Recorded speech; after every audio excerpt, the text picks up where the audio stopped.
2005, number 8 of 2005, hereinafter referred to as the Act, provides that the goods specified in the second schedule to the Act are exempt from excise tax. And whereas Section 4(5) of the Act authorizes the Minister to amend the first and second schedules of the Act by order published in the Gazette. And whereas Section 4(6) of the Act provides that an order made under subsection 5 shall be subject to affirmative resolution of Parliament. And whereas on the 3rd day of February 2020, the Minister made the Excise Tax Second Schedule Amendment Order 2020. And whereas it is desirable that the Excise Tax Second Schedule Amendment Order 2020 be affirmed, be it therefore resolved as follows: that this order may be cited as the Excise Tax Second Schedule Amendment Order 2020, and 2, the Excise Tax Second Schedule Amendment Order 2020, which was laid on the table of the House on February 2020.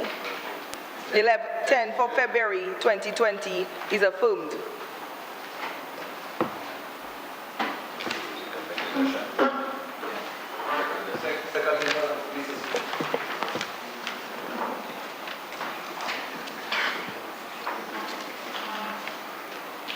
Mr. Speaker, Section 4(5) of the Excise Tax Act number 8 of 2005 gives the Minister for Finance the authority to amend the first and second schedules of the Excise Tax Act.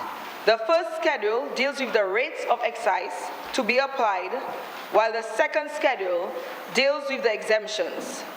In Section 4(1), the rates of excise are imposed by order, but subject to the affirmative resolution of the House. As a means of enhancing the quality of service provided in the tourism sector, specifically the cruise subsector, in the 2019 budget address, government announced a waiver of duties and taxes on buses for use in the cruise tourism subsector. Mr. Speaker, government continues to engage cruise executives as we seek to increase cruise business. So far, our efforts have largely been successful, and so to maintain and increase the business, we will take action to improve the quality of service that we deliver to our visitors. The measure before the Parliament today is to remove the excise tax at the point of importation on buses which sit between 21 and 29 people. The measure is aimed at improving the fleet of buses available for use in tourism taxi operations and organized tours. It is also geared at making the visitor experience more enriching, since the larger buses are more comfortable. The measure requires an amendment to the second schedule to the Act. A new paragraph K as follows. K. Motor vehicles falling under the customs tariff heading 8702 imported between 1st October 2019 and September 30th, 2020 for use in tourism taxi operations and tour services which seat 21 to 29 persons. I trust that this order will get the full support of the Parliament. Thank you, Mr. Speaker.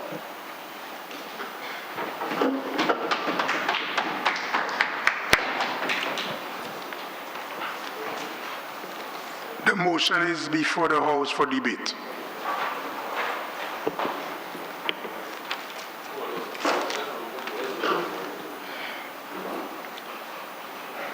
Mr. Speaker, I thank this honorable House for coming to consensus on the measure before us. It is very important as we move to a more dynamic economy, we have to raise our standards in tourism. We must understand that the customer experience is key to having repeated visitors.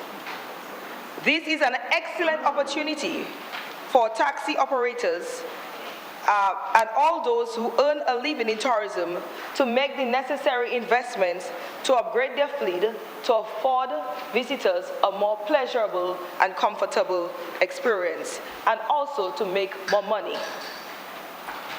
The onshore excursion experience is vital for the success of the cruise port development. So I encourage our taxi operators to take advantage of this opportunity during this specified period, because the measure ends on September 2020. I also wish to encourage the financial institutions and vehicle dealerships to have flexible, attractive plans so investors in the taxi business can take advantage of this opportunity afforded to them by the government of Dominica. Thank you, Mr. Speaker.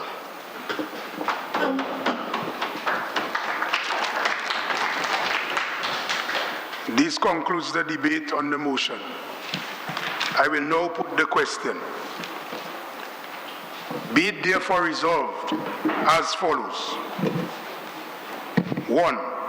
This order may be cited as the Excise Tax Second Schedule Amendment Order 2020.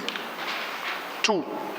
The Excise Tax Second Schedule Amendment Order 2020, which was laid on the table of the House on the 11th day of February 2020, is affirmed. Those in favor? Aye. Those against? The ayes have it.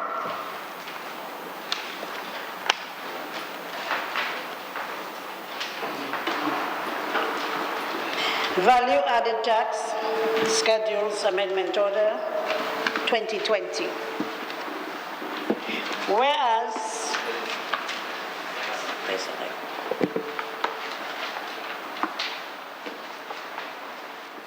Whereas the items set out in Schedule 1 of the Value Added Tax Act 2005, number 7 of 2005, hereinafter referred to as the Act, are zero rated.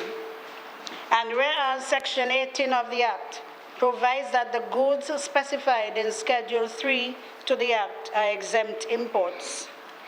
And whereas Section 105(1) of the Act authorizes the Minister to amend the schedules of the Act by order published in the Gazette. And whereas Section 105(2) of the Act provides that an order made under subsection 1 shall be subject to affirmative resolution of Parliament. And whereas on the 3rd day of February 2020, the Minister made the Value Added Tax Schedules Amendment Order 2020, and whereas it is desirable that the Value Added Tax Schedules Amendment Order 2020 be affirmed. Seconded. Mr. Speaker, in the 2019 budget address,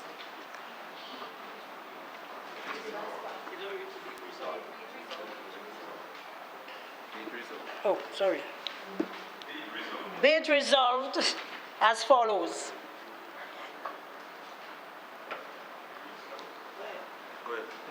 Be it therefore resolved as follows. This order, what is wrong? This order may be cited as the Value Added Tax Schedules Amendment Order 2020. 2, the Value Added Tax Schedules Amendment Order 2020, which was laid on the table of the House on the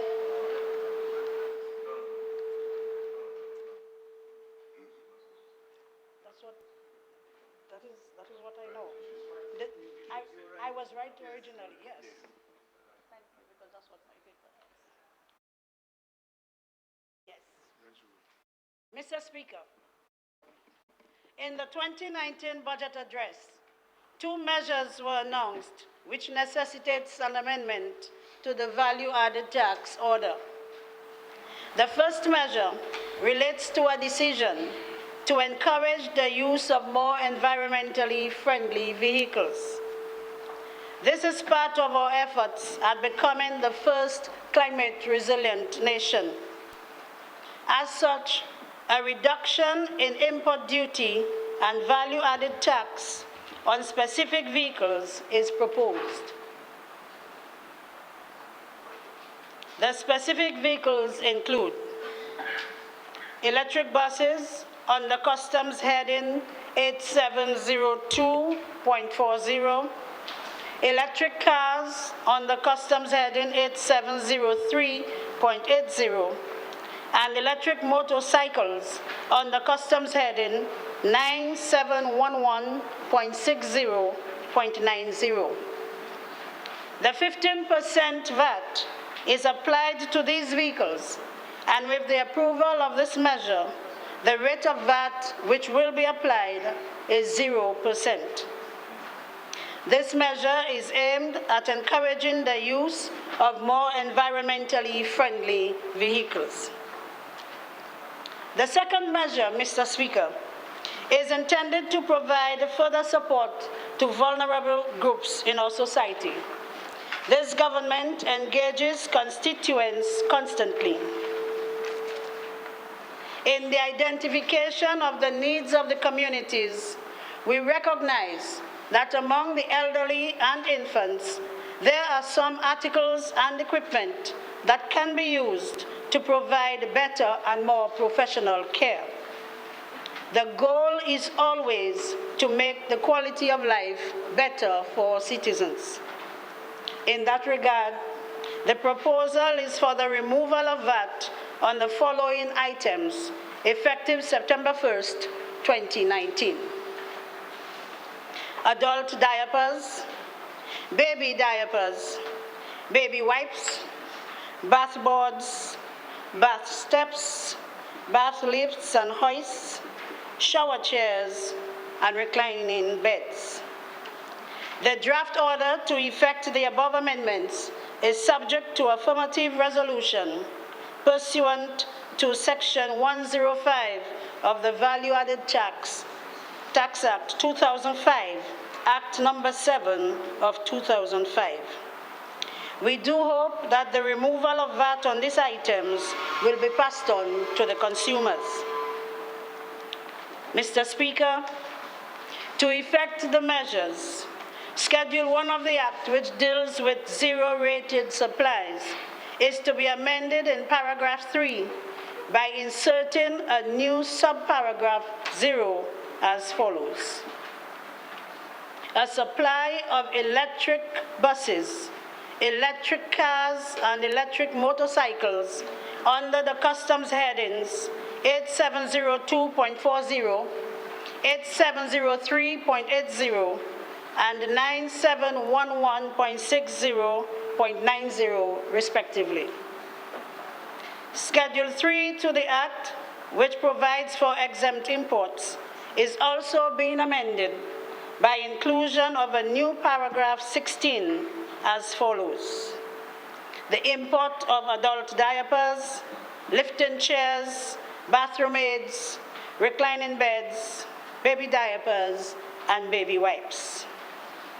The amendments are therefore submitted for the consideration of this Parliament.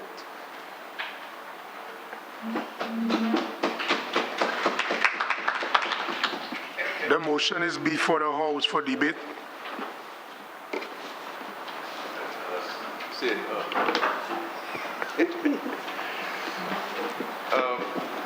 Mr. Speaker, it's already 2 minutes. Just to highlight the importance of this measure. The use of adult diapers in this country has increased over the years because of the health condition of some of our seniors. And there are other items which have been highlighted by the Minister which are captured in this in this list of items all get towards alleviating the plight of our senior citizens and to allow them to be able to live a more comfortable life while they are still with us on earth. This is, in a simplistic arithmetic, this is 15% of the price of the goods. And I have no doubt that whether it's 1% or 10%, in this case 15%, can be a considerable saving, both for people with children who need the diapers, or what we call popularly known as Pampers. Pampers is a brand, really, diapers.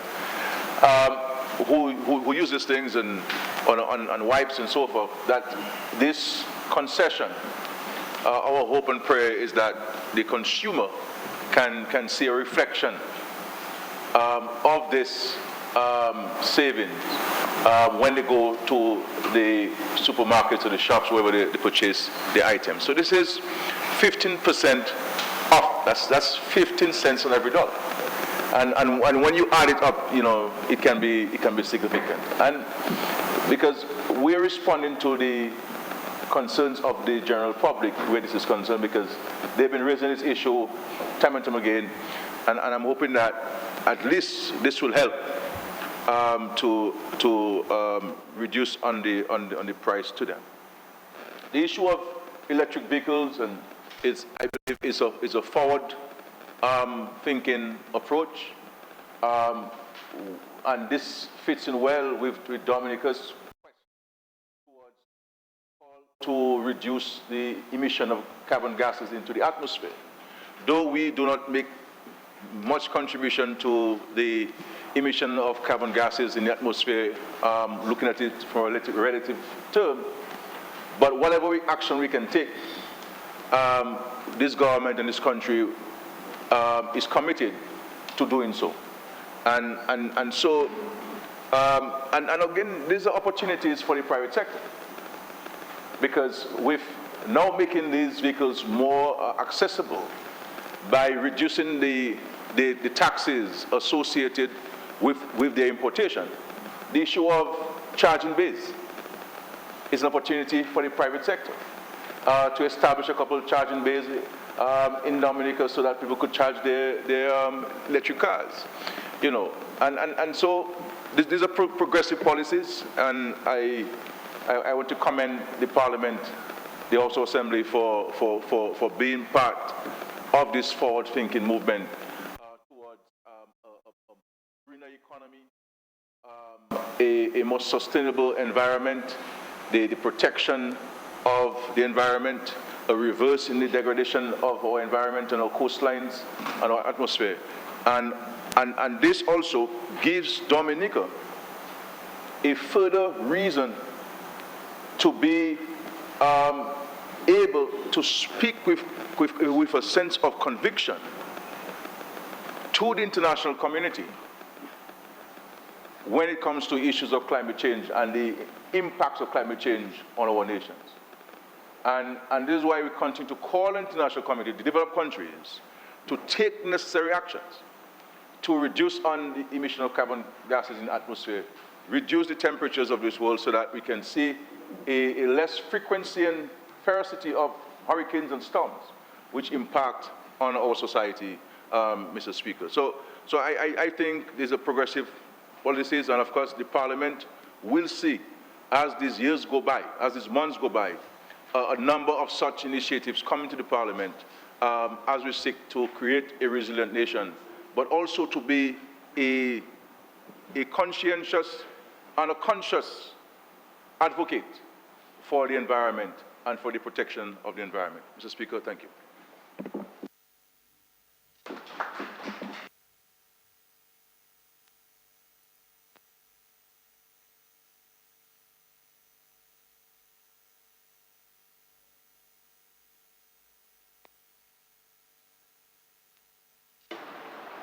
Allow me, like those who went before me, to offer congratulations to you and the Deputy Speaker in your new position.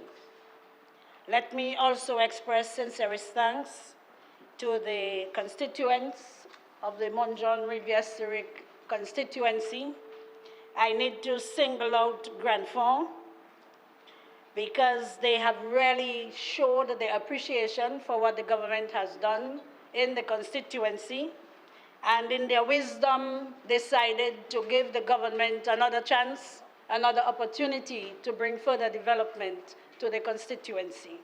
So let me thank them wholeheartedly for giving me that opportunity to serve. As we close this debate, I wish to emphasize the significance of these two measures that are before us today. I do not want to sound repetitive, but we are all aware of the benefits to be derived from transitioning into the electric vehicles. PM mentioned some of them, but I also need to remind you of the improved air quality due to no exhaust fumes, the reduction in respiratory illnesses, and the reduction in noise pollution. It also calls for more business opportunities in the transport sector and in the energy sector as well. With regards to the second measure, it is a testimony to this government's goal of always putting people first. Its ongoing efforts at assisting the senior citizens, the children, and individuals with chronic illnesses. I too can attest to what PM just stated, because I had to face a significant cost in getting adult diapers during the illness of my mom. So the removal of VAT will definitely reduce the cost of care for these vulnerable groups and provide relief for caregivers and for parents.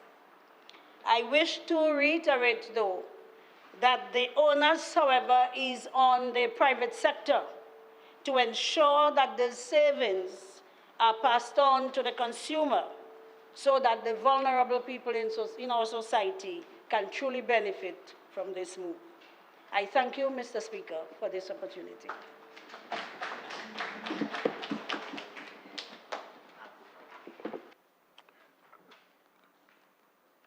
This concludes the debate on the motion, but I just wanted to make a short intervention that I would ask all honorable members to ensure that if they have their phones, that their phones are on silent, and just be careful and let's maintain that standard in this honorable house. I will now put the question. Be it therefore resolved as follows. 1. This order may be cited as the Value-Added Tax Schedules Amendment Order 2020. 2. The Value-Added Tax Schedules Amendment Order 2020, which was laid on the table of the House on the 11th day of February 2020, is affirmed. Those in favor? Aye. Those against? The ayes have it.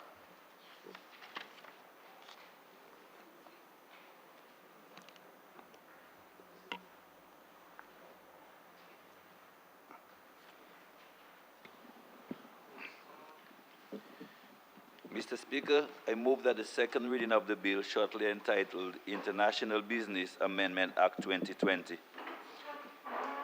Mr. Speaker.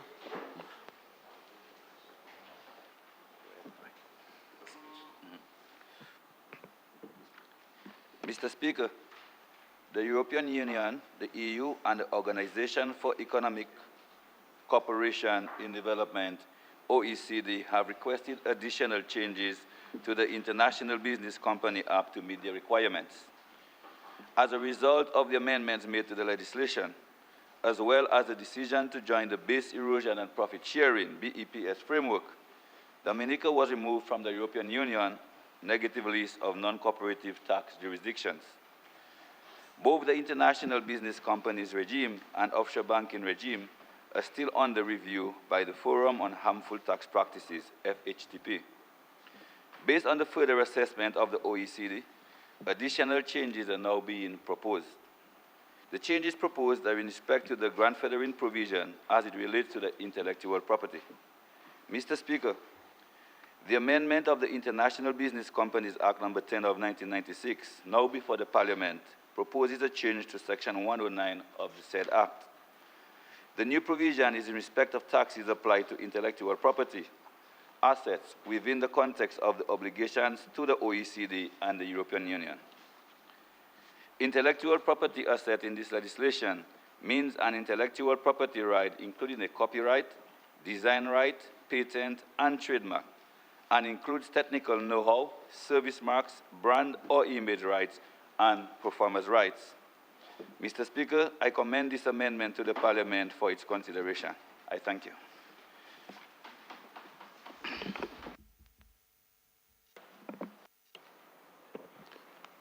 The bill is before the House for debate.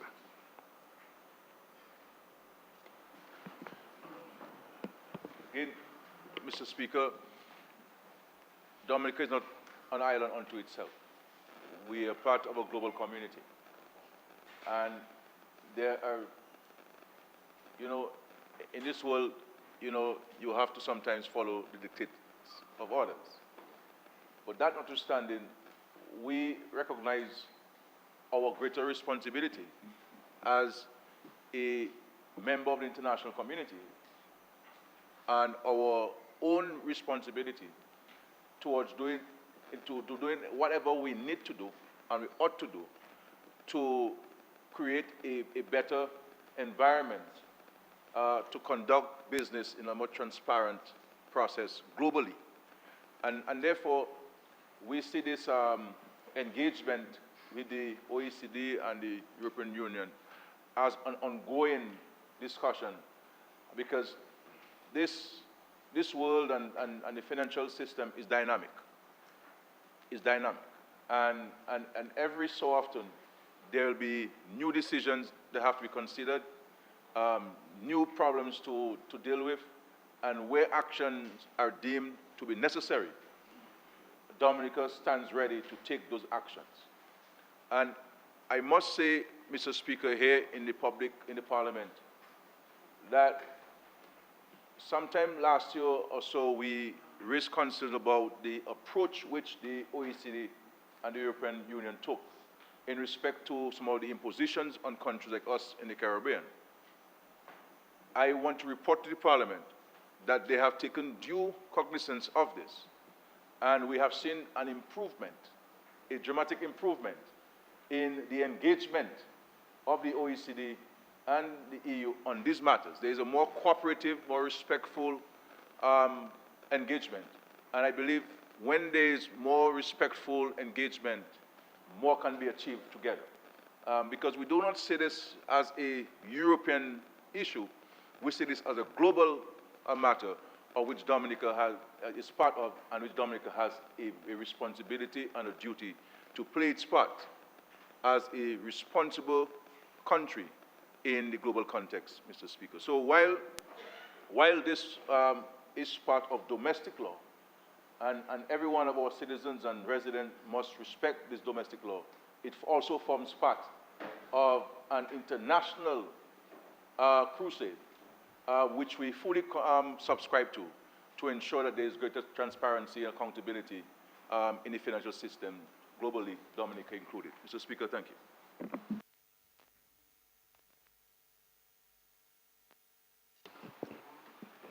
Mr. Speaker, let me thank all members of the House as we wind up this debate. And as the Minister of Finance, Prime Minister rightfully put it, a decade or so ago, we would say that the world is fast becoming a global village. We can now say that the world has become a global village with the advent of technology and, of course, the ease of travel. And while we small island states and small economies sometimes think that this measure is a bit harsh on us and we get the shorter end of the stick, we have to understand that with all what's going on, the issue of global terrorism and all of this, financial terrorism, that we do have to comply to play a part in this fast in this global village. So I want to thank everyone, both members. I guess silent means consent from everyone else. Thank you very much, Mr. Speaker. Yep.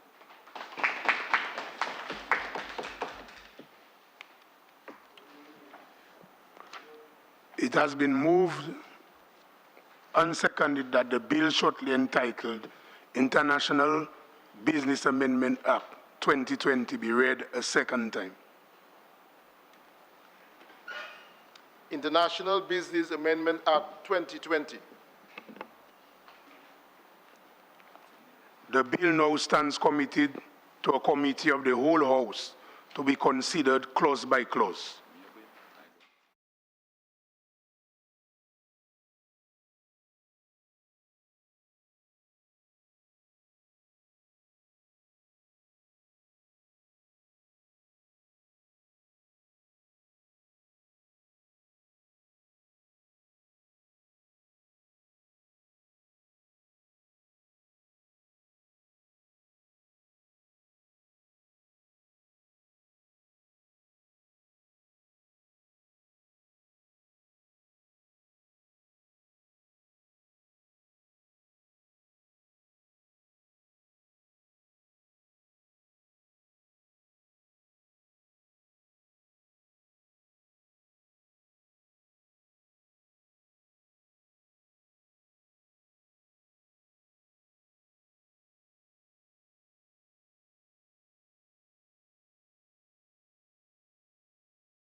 House resumes. I have to report that the bill shortly entitled International Business Amendment Act 2020 passed the committee stage with minor amendments.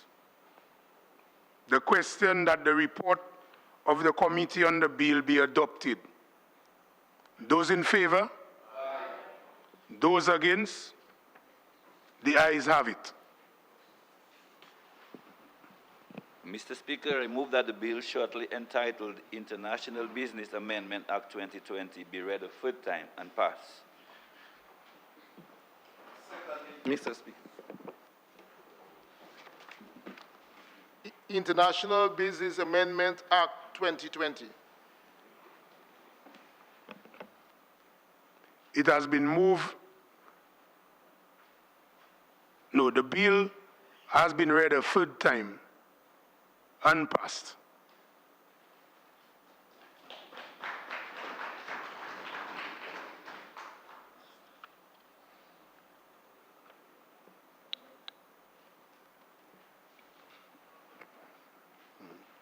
I move the second reading of the bill shortly entitled Income Tax Amendment Act 2020. Seconded, Mr. Speaker.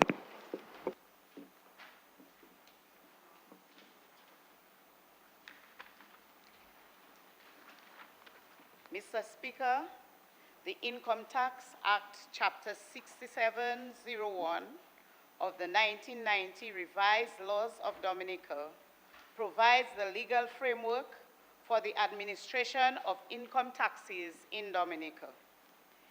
In the 2019 budget address, the Prime Minister announced 3 measures which seek to improve the benefits to homeowners by 1, increasing the maximum deduction for mortgage interest from $25,000 per annum to $30,000 per annum.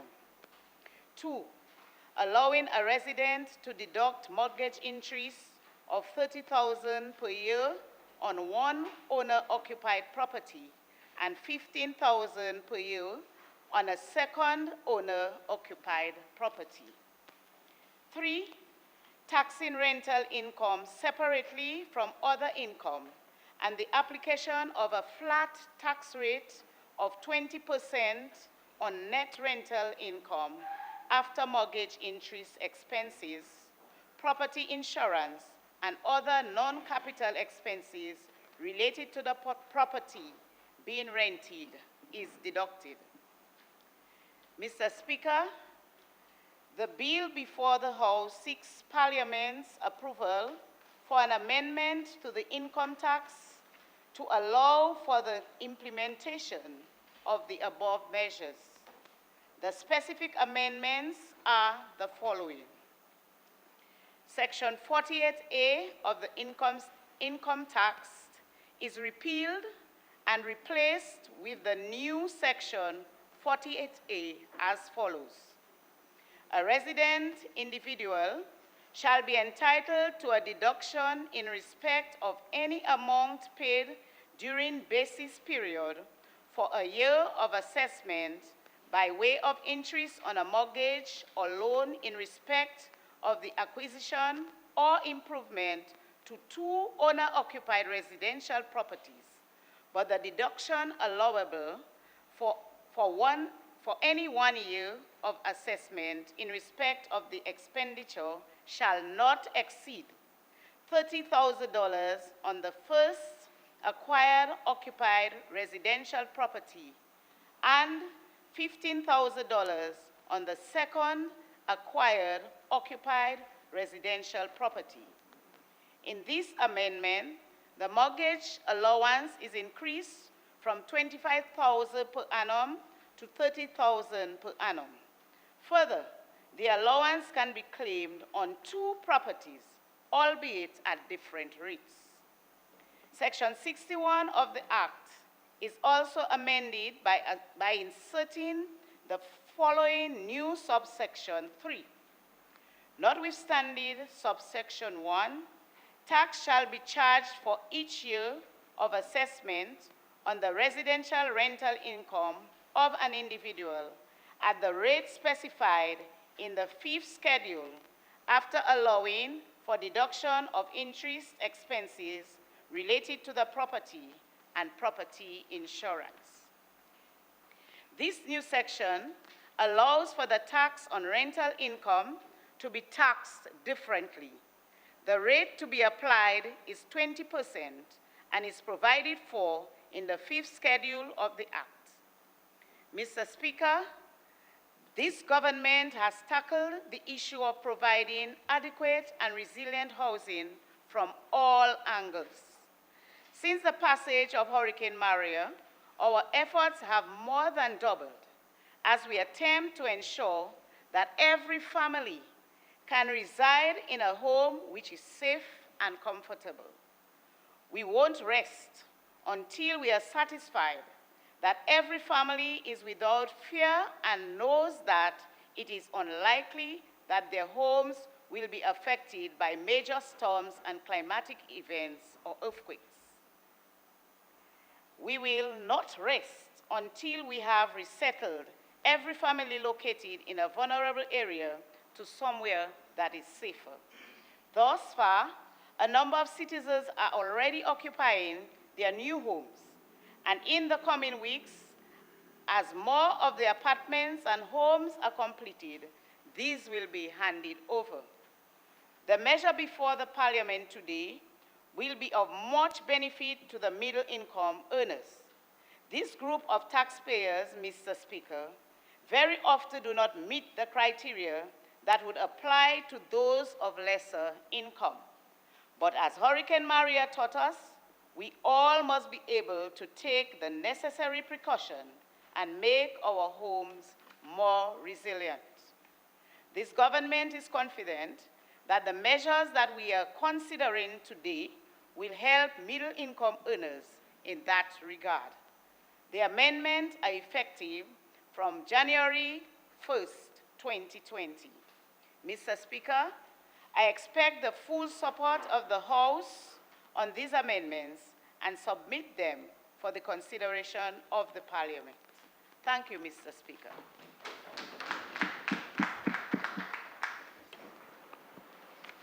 This bill is before the House for debate.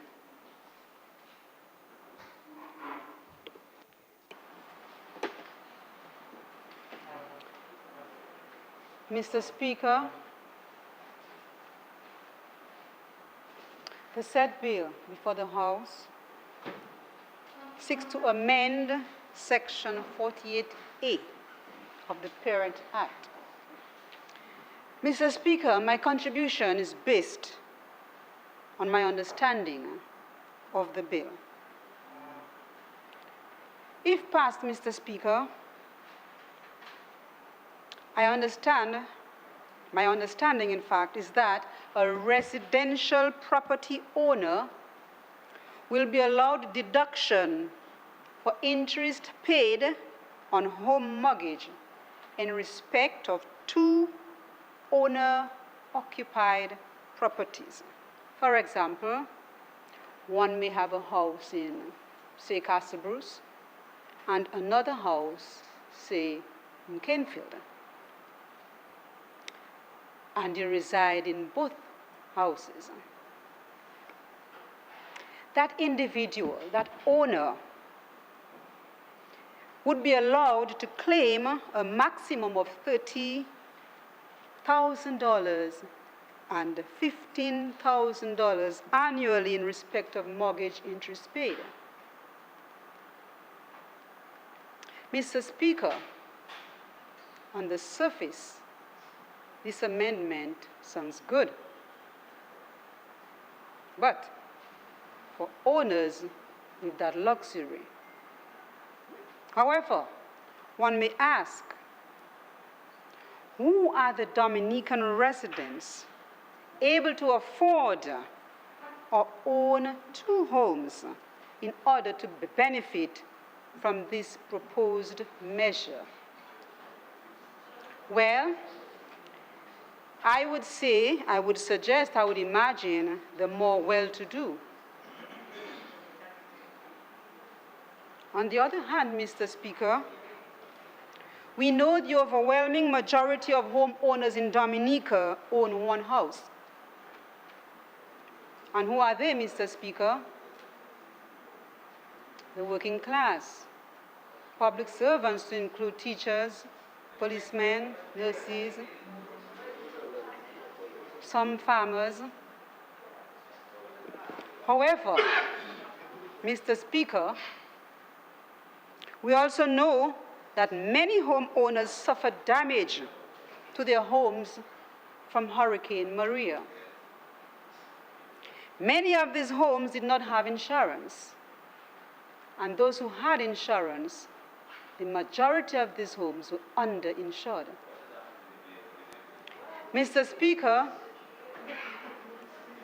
we also know that many of these homeowners are now forced to refinance their homes, or their mortgage, in fact, or take home improvement loans to repair their damaged. Honorable Senator, I would like to just refer you to the bill at hand.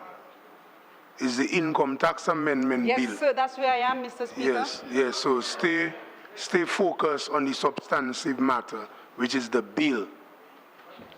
Mr. Speaker. Or if you want to build a case again, and that's where senior members come in place. You should be guided. If you want to make a case, you make a case quick and you move to the bill. So I'll allow you, and again, when I give you leeway, that's where we have major debate and back and forth. So stay focused on the substantive matter, which is the bill. Mr. Speaker, you're not allowing me to make the point. No, you will get your time. So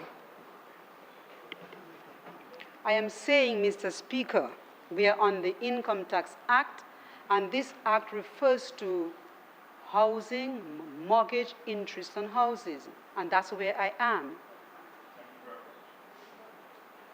We know, Mr. Speaker, that many of our homeowners were forced to refinance their homes, build their homes, build it, rebuild completely. At the same time, you'll give me a chance. At the same time, Mr. Speaker, we are all aware of the fact that the construction costs post-Maria, it increased by 50% or more. Labor costs as well increased, we can say, by 100% or more. And we have semi-skilled and skilled workers who, before Maria and just after Maria, their labor cost was $60 to $80. But now, how much do they pay? Between $100 and $150 they ask. Additionally, Mr. Speaker, government is demanding that we build resilient homes, and I agree, I'm in total agreement with building resilient homes. But we have to understand, Mr. Speaker, there is a cost implication to building resilient homes. So accordingly, Mr. Speaker, one would expect a greater priority to be placed on assisting homeowners with one property, many of whom are single parents, mothers with children. Mr. Speaker, increasing mortgage interest deduction from $25,000 to $30,000 represent only about 20% increase as compared to the 40% or more increase in cost construction to the homeowners post-Maria. Put simply, Mr. Speaker, the newly built house that would cost in the region of $300,000, maybe before Maria, just after Maria, now costs the owner $400,000 to $450,000. It also implies that the homeowner now has to get a larger mortgage and pay higher interest. Therefore, Mr. Speaker, I wish to suggest that the deduction to the single residential property homeowners be increased from $25,000 to $40,000 instead of the $30,000 as proposed in this bill. And that would be to provide more meaningful and needed financial relief to those who are most in need of it. Mr. Speaker, if this proposed level of relief, together with that proposed for the two residential property owners in this bill, would place much burden on the public purse, I therefore recommend that the implementation of this proposed relief of $15,000 on the two residential property owner be put off to a later period. Mr. Speaker, I wish to further add that adjustments to home mortgage interest allowance is not enough relief for persons making improvement to their homes and building new homes in the post-Maria environment. Homeowners, both existing and new, must be given duty-free concession on building material in order to help offset the increase in construction costs faced by the housing sector post-Maria. Mr. Speaker, there are too many of our brothers and sisters who have to leave because they do not get it here. They see an opening elsewhere and they move off. We want to prevent them from going, so we have to do things better for them. Mr. Speaker, our middle class, single residential property owners are fast disappearing. It is not fair that those who can afford to pay and occupy two or more homes, and that is, I'm referring to the more well-to-do people in society, wealthy, be given the advantage or further advantage over a financially stressed middle class through public sector policy. Thank you, Mr. Speaker.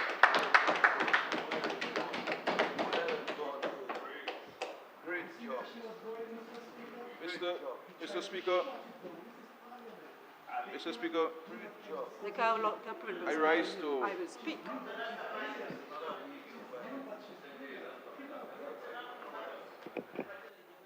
Mr. Speaker, this measure, in our mind,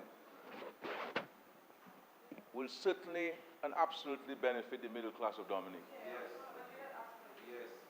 As a matter of fact, Mr. Speaker, this is a request coming in based on consultation with the middle class which the senator is not familiar with or does not know. When you look at Dominica, for example, Mr. Speaker, rental income is a major source of income for many Dominicans across the board. Across the board. People who have jobs, they are industrious, they are innovative, they think of their retirement days and that they cannot rely on one income, especially for their sunset years when they do the mathematics, what they will get at the end of the 30, 40 years they serve in the public service or the private sector, and therefore investing. And they go to the financial institution, take the risk, and acquire a loan to build a second house to rent. And there are scores of police officers in Dominica, and I applaud them, who have more than 2 homes or more than 1 home in Dominica. There are men, of course, darling, of course. There are many teachers I know of personally who own 2 homes. I know of nurses who own 2 homes. I know of medical practitioners, doctors who own 2 homes. I know farmers, hucksters who use their industry and their aspiration to acquire additional wealth. Invest. What this measure will do, Mr. Speaker, is that it will encourage the construction industry. It will give motivation for people to want to build more, because now there is a benefit. They can now get concessions that could accrue directly to them by way of refunds or a reduction in payments. I take note of the point that the Senator made about the increasing cost of construction, but that will address it, help address, because there's an increase. There's an increase. Well, based on our own analysis, people will benefit. People will benefit. So there is going to be a direct benefit for this. I believe too, Mr. Speaker, that in my view, the economy is not capturing sufficiently or accurately the extent of rental income on people's income and on the GDP of Dominica. Because in many instances, because people don't benefit from it, they may not indicate it. And what this will do is that it will encourage now for a number of people who are off the system, now that there is a benefit to come to the system and benefit from it directly. And construction jobs, people now have, because when you work in the public sector, you work for many years, you get a little gratuity, you still owe it on your house, you pay off the loan. Your salary now is a third of what it was, but your lifestyle remains the same. You have the same expenses and so forth. And so many people have been able to rely, in addition to their pension, on this rental income to survive. And I believe that this will benefit people directly. Because you see, and this came about by engaging people who consider themselves to be in the middle class. And I said, because they always complain, oh, the government is not doing anything for the middle class. I said, well, tell me, what can the government do for the middle class? And these bright people told me, Prime Minister, and they wrote it down for me, you know, sent me a paper and said, Prime Minister, we believe that, in our respectful view, this intervention can benefit the middle class. And having further consulted, I am certainly convinced that it will help the middle class as we know it. And it will also encourage people now to go into this, rental, second home owning, because the second home owning is a big business. It's an industry by itself. In many countries like Barbados and the BVI and Anguilla and Bermuda and in the United States. And the United Kingdom this is a huge industry. And I believe that we need to find our little niche and to see what can we do to continue to encourage that industry to grow, but to grow in a more formal manner. And, Mr. Speaker, I am a strong advocate against income tax. I understand the country needs it, and it would be reckless on the part of the Minister of Finance and the Parliament to remove it altogether without proper sound advice. But I believe fundamentally that people should be able, if you provide labor to somebody, then you should keep all of their labor's worth and let you do what you want with your money.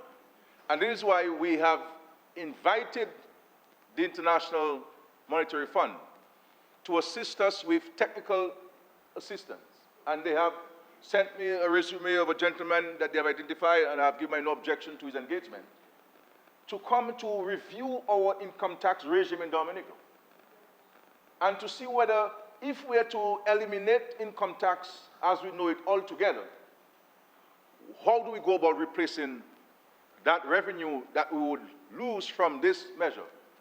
And if we cannot remove it altogether, can we not look at a flat rate of income tax in Dominica so that people can go home with more of their revenue? And so when we increase, Mr. Speaker, the tax threshold from when we came in 2000, we made it at 12,000. And I believe we took it, to 18,000? And then it now stands at 30,000. You cannot tell me that moving it from 12,000 to 18,000, that there are no benefits. There were benefits when you move it to 12,000 to 18,000.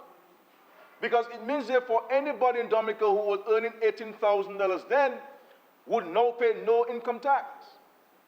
And everybody would get the first $18,000 of their salaries, of their income tax-free. Now it is 30,000. And so 30,000 of your first $30,000 per annum that you earn is income tax-free in Dominica. And those who get more than 30,000, your first 30,000 is tax-free. And we went further to reduce the band. Our income tax was as high, Mr. Speaker, as 40% when we came in 2000. 40%. And the lowest rate was 20%, I believe. 20%. We reduced it to 35. The highest now is 35, and the lowest now is 15. And I look forward to the day, Mr. Speaker, because I complain to the Minister of Finance every time I see him. Because when I look at my pay slip and I see how much income tax they take, and the first thing they take is that, I complain. Because I know what this $2,000 that they take, a lot of money, I think about $2,000 they take from me, and my salary is so small. And I work so hard. Sleepless nights, Mr. Clerk, and the tax people take, first thing they take income tax. Quite a bit. I don't know how much it is. 1,800 or 2,000, I don't know what it is, but it's significant. Around there. Around. You see, Mr. Speaker? But whatever it is, it's too much. You understand? And I know there are many citizens in Dominica who have the same complaint. But at the end of the day, this is our country, we have a contribution to make. But I believe that the government needs to move, and the country needs to move with greater speed towards the review of the income tax regime in Dominica, and to be advised on what actions can be taken by the country, by the government, to really give some direct income tax relief to our citizens so that they can keep their money and spend it how they see fit. So we believe that this measure is a step in the right direction. And we have to be careful, the advice we give. Because giving advice is one. And this advice may sound exciting, it may sound politically expedient. But when you're dealing with these kinds of matters where the governance of the country, you have to be careful about not taking decisions purely because it may sound politically exciting.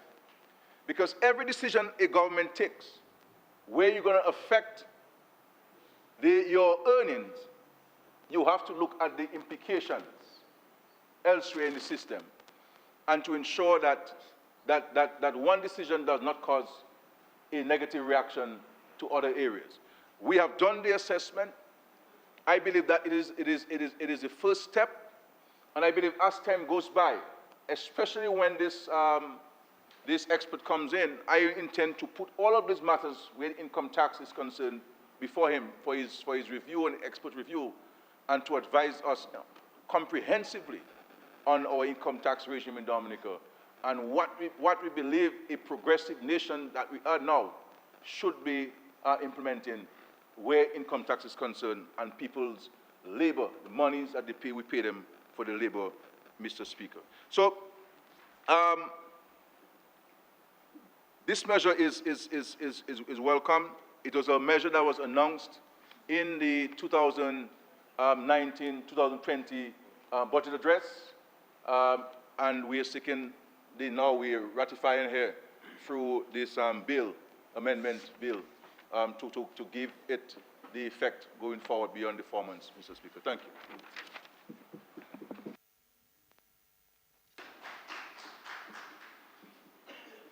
Thank you, Mr. Speaker.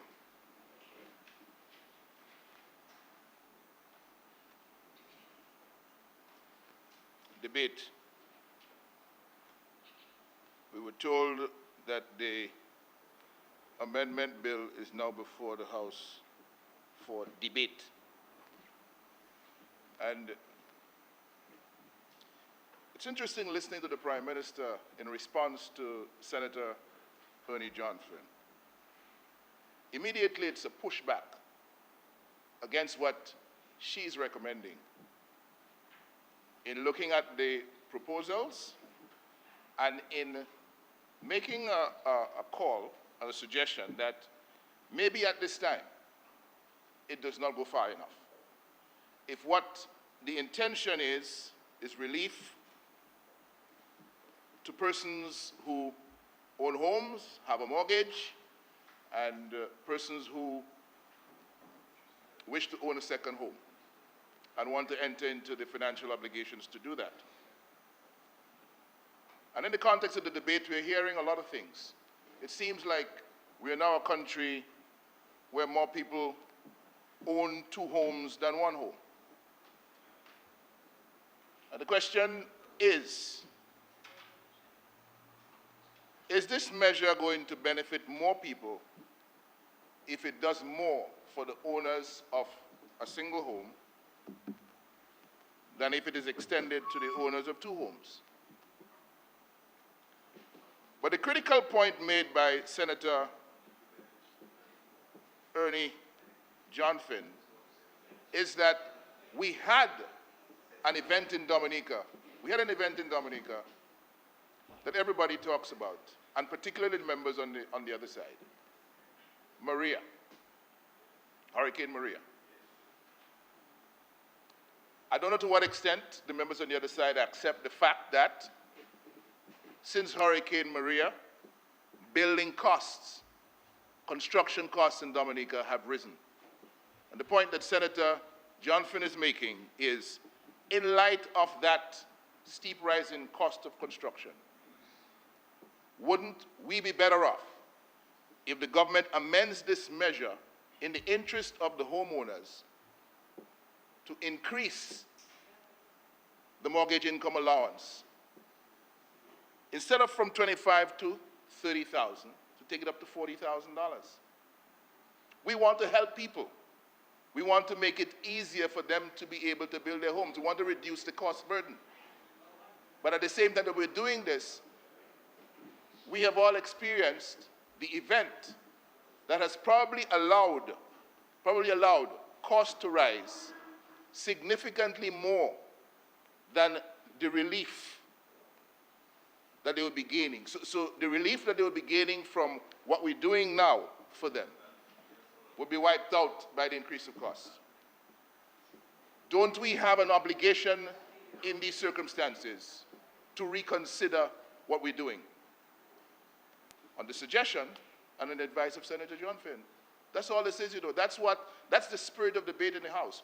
We would like to engage on that level to ensure that what comes out of our interaction is the best for the people of Dominica. And I want to suggest this afternoon that Senator Ernie John Finn's proposal is good for Dominica. And we should do it. We should have the courage to sit down in committee and adjust the numbers. Instead of going from 20 to 25, we go up to 40%. Huh? All right? We go up that. Now we talk about wanting to help people.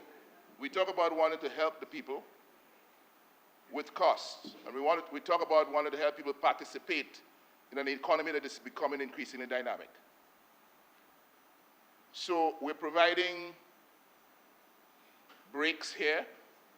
We are taking down the rate of income tax so that you have more disposable income.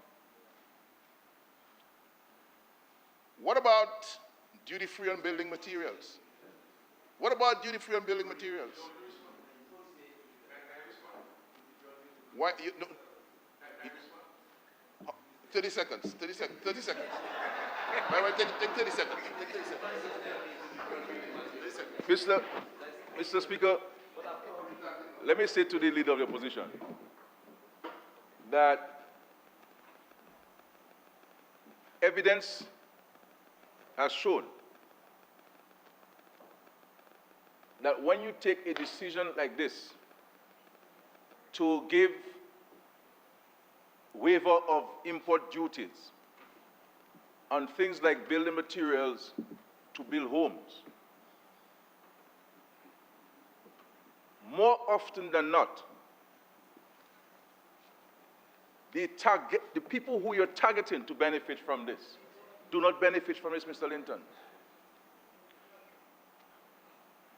What I believe that we can look at, if we are serious about it, and which I have asked to be looked at, is the route of a rebate.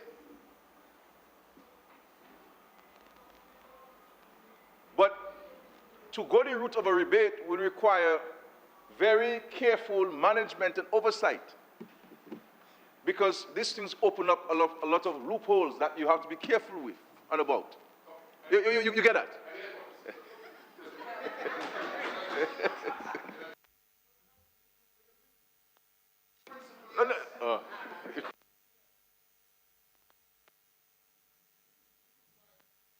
Why I hope that you'll agree with me in principle as well. So it's not. I'm saying to you that I told you I took note of the point made by Senator John Finn. What I'm saying to you that this is a good start. This is a good start. And we must start somewhere. And so we're starting here. And, all right, so you're starting there, you hope to finish. No, hold on. I'm hearing something different now, which I welcome. No, I welcome it. You know? I'm hearing that you're starting with you're starting with this, you'll finish with Senator John Finn. I think, well, you know, I was going to make a little joke, but I think it's, I mean, we dealt with her on December 6th, I mean, you know. but that's not a side, that's a joke, that's a joke. The whole idea is to put all of these things, and I appreciate this. The whole idea is to put all of these things before the consultant. The expert who's coming in to look at the whole gamut of the income tax system in Dominica. This is why I said, this is the first start.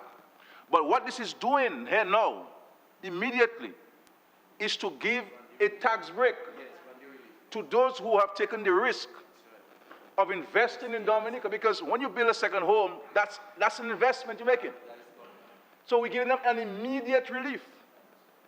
And I do not think that we should delay that relief any further. That's the view of the government. All right. Thank you, Mr. Prime Minister. Mr. Speaker, just on this broad point of disposable income. I find you really taking your foot now. Eh?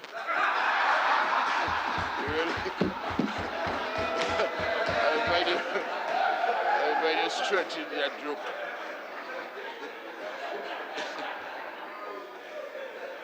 You're really stretching that joke now.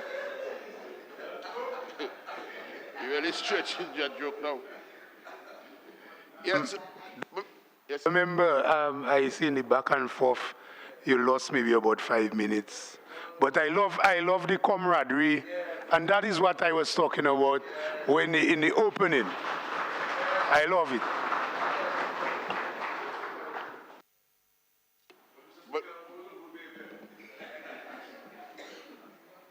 Mr. Speaker, the time will come when you will start receiving your just desserts for this sort of emergence, the emergence of this sort of thing in the House, where rather than being under pressure for attempting to or bordering on imputing improper motives, we can. So I want to thank you for that. We can engage in some debate. Mr. Speaker, let them behave. They can behave now. You can allow them to behave now. Settle down. You can settle down now. Settle down.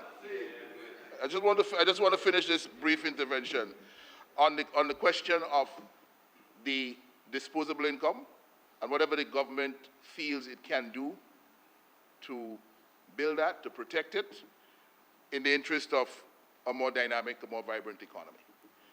At the end of the day, we talk about the taxation measures that we have implemented and those that the government has adjusted over the years in the interest of the taxpayers. But at the same time, there is still room for improvement, which is why we feel confident in asking the government to push this measure up from 25% to higher than that, to 40%, right? Because if you look at the broad sweep of taxes in Dominica, our tax to GDP ratio is the highest in the Eastern Caribbean Currency Union. The average is 20. That was the ECCU reporting, the Eastern Caribbean Central Bank reporting in 2018, that Dominica had a tax to GDP ratio of 27% versus the ECCU average of 20%. And yeah, it's relative, but it is the fact. It's the fact. It is what is reported. So the GDP dollar in Dominica is giving us 27 cents in taxes. The GDP dollar in Antigua is giving it 16 cents, right? They're making out. There is room for us to do more targeted interventions at a higher level on the very same matter that we're dealing with right now, which is why I applaud the recommendation from Senator John Finn. Thank you.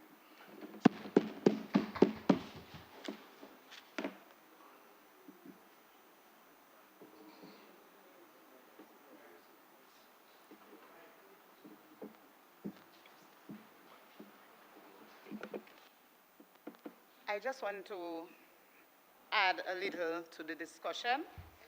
This amendment to the Income Tax Act today is an additional measure of the government as expressed by the Prime Minister. The government has always looked at ways of giving a tax break, ensuring taxpayers have a little more money in their pocket, have a little more spending power, and allowing for this amendment also creates an incentive for added investment for and targeting our middle-income people. Not only through the income tax regime, but the government housing loans interest rate has been the lowest in Dominica, and I believe it has also created an environment where it has allowed for more competitive rates, affordable rates at the other financial institutions. So this government has always looked out for the various strata of society, and this time it's the middle income. Sometimes we speak equity, and we fail to understand that we need to have friendly policies for different income levels in our country. And I noted with interest the interest in seeking to bring relief for the middle income. In the same way, we need to consider that there are people who would never be able to build their own homes, and that is why the government has different levels of policies for different strata of people. And different strata of people. And it has to do with what the Lord has endowed us with. When we speak equity, for example, if I am to look over a fence, a tall fence, I may need 3 stools. Caressa may need 3 too, and Shanks. But Senator Maslin may need none at all. And that is what we are talking about when we talk about equity. And this is a measure specifically targeting the middle income people. So I heard Teacher Ernie talk of Senator John Finn speak to, that is for those who can afford it. It allows the middle income people to have an added income if they are so able. So it's not for the low income, it is specifically targeting the middle income people. That is the type of interventions we do. We do it with the different strata of society in mind. And yes, we're taking care of the low income who can't afford a home, and we are providing tax breaks for those who have invested, have a mortgage. So every homeowner who has a mortgage will benefit. Those with one home will benefit because it is moving from 25,000 per annum to 30,000 per annum. Those with an additional home will also benefit. So all mortgage owners are going to benefit from this intervention. And so in that regard, with these few comments, I conclude on the bill.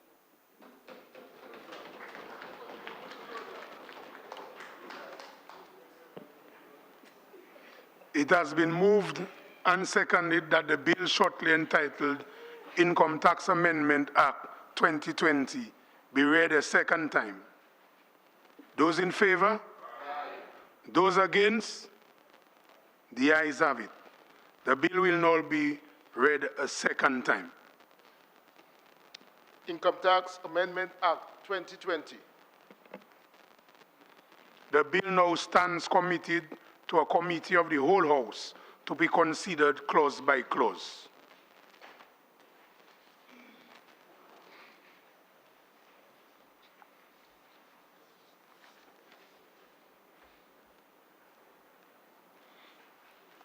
House is in committee.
House resumes.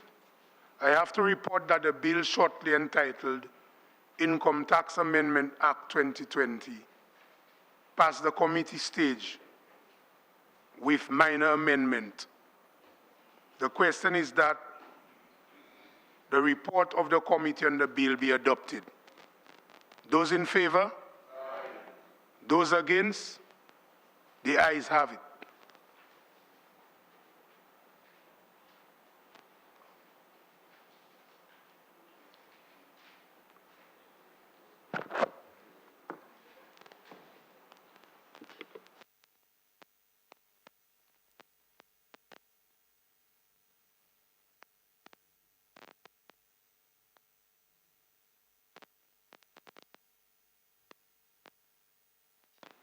The bill has been read a third time and, sorry. Mr. Speaker, I move that the bill be read shortly entitled Income Tax Amendment Act 2020 be read a third time and passed.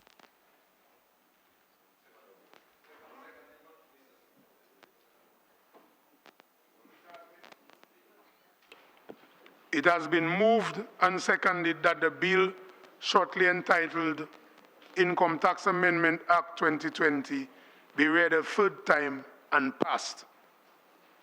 Those in favor? Aye. Those against? The ayes have it. Income Tax Amendment Act 2020. The bill has been read a third time and passed accordingly.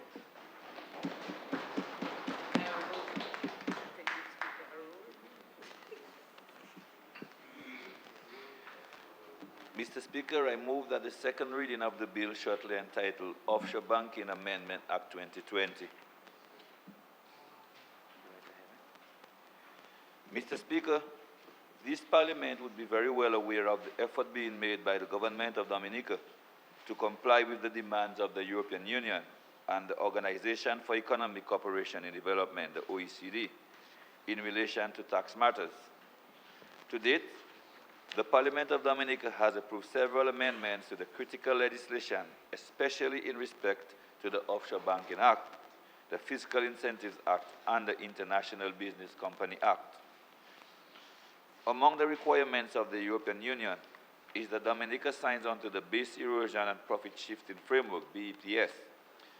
And having signed on to this framework, Dominica must now comply with the requirements of it. The OECD continues to review Dominica's regime of taxes and has again requested further amendments to the Offshore Bank Act. Madam Speaker, this bill proposes some additional amendments to the Offshore Banking Act number 8 of 1996 to address the additional requirements of the EU and OECD. The amendments which are proposed include the repealing and replacement of Section 59A of the Act. The new provision is in respect of taxes applied to intellectual property assets within the context of the obligations to the OECD and the European Union. Intellectual property assets in this legislation means an intellectual property right, including copyright, design right, patent and trademark, and includes technical know-how, service mark, brand or image rights, and performance rights. Dominica has since been removed on the negative list of the EU, and the government will continue to cooperate with the international community on these and other fiscal matters. The OECD has confirmed that the proposed amendments will fulfill their current requirements.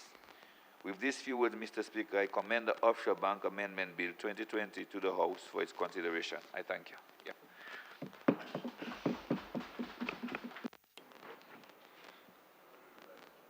It has been moved and seconded that the bill shortly entitled Offshore Banking Amendment Act 2020 be read a second time.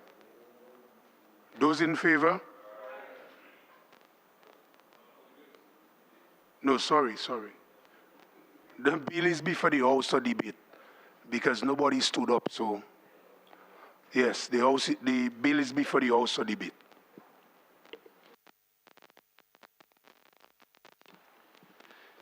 Let me thank all members, Mr. Speaker, and like we said before through the previous bill, that this is this is Dominica, the Commonwealth of Dominica rather is fulfilling its obligations to the international community. I thank you. Yeah.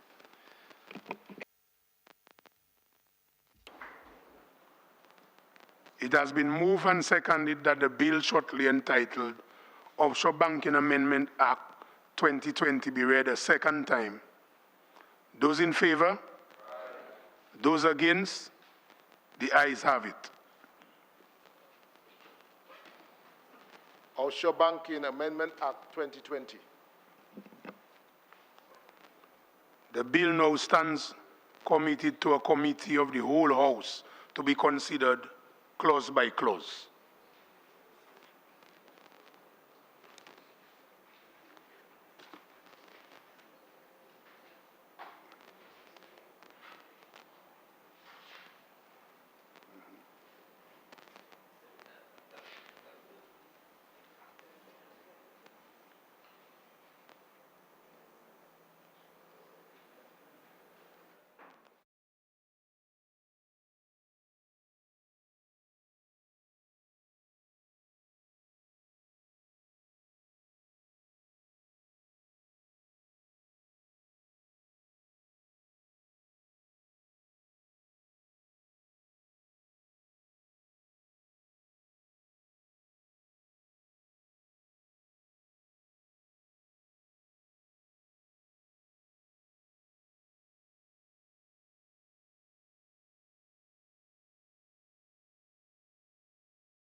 The question is that the report of the committee on the bill be adopted. Those in favor? Aye. Those against? The ayes have it.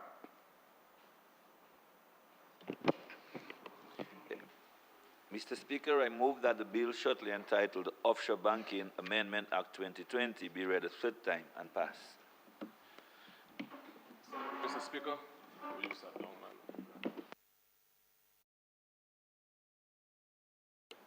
It has been moved and seconded that the bill shortly entitled Offshore Banking Amendment Act 2020 be read a third time and passed.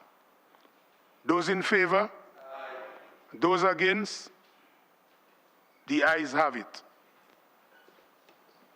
Offshore Banking Amendment Act 2020. The bill has been read a third time and passed accordingly.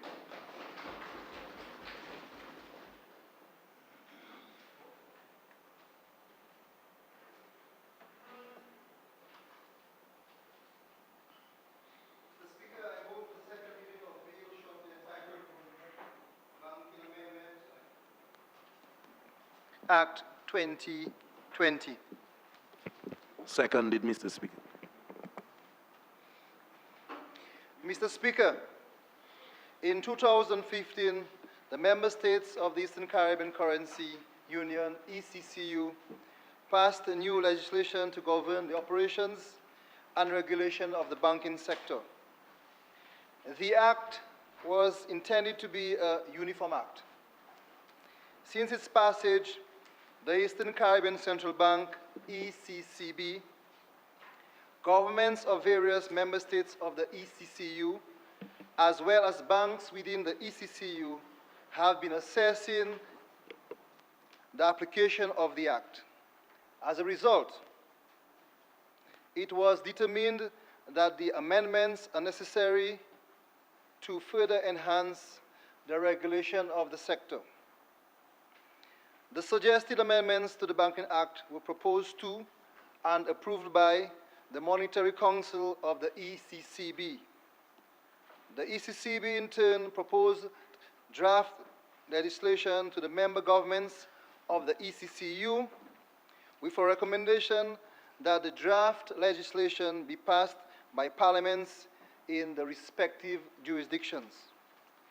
The draft submitted by the ECCB was reviewed by the Office of the Attorney General and is now being submitted for consideration of the Parliament. The bill contains 49 clauses. The amendments can be categorized into three broad areas.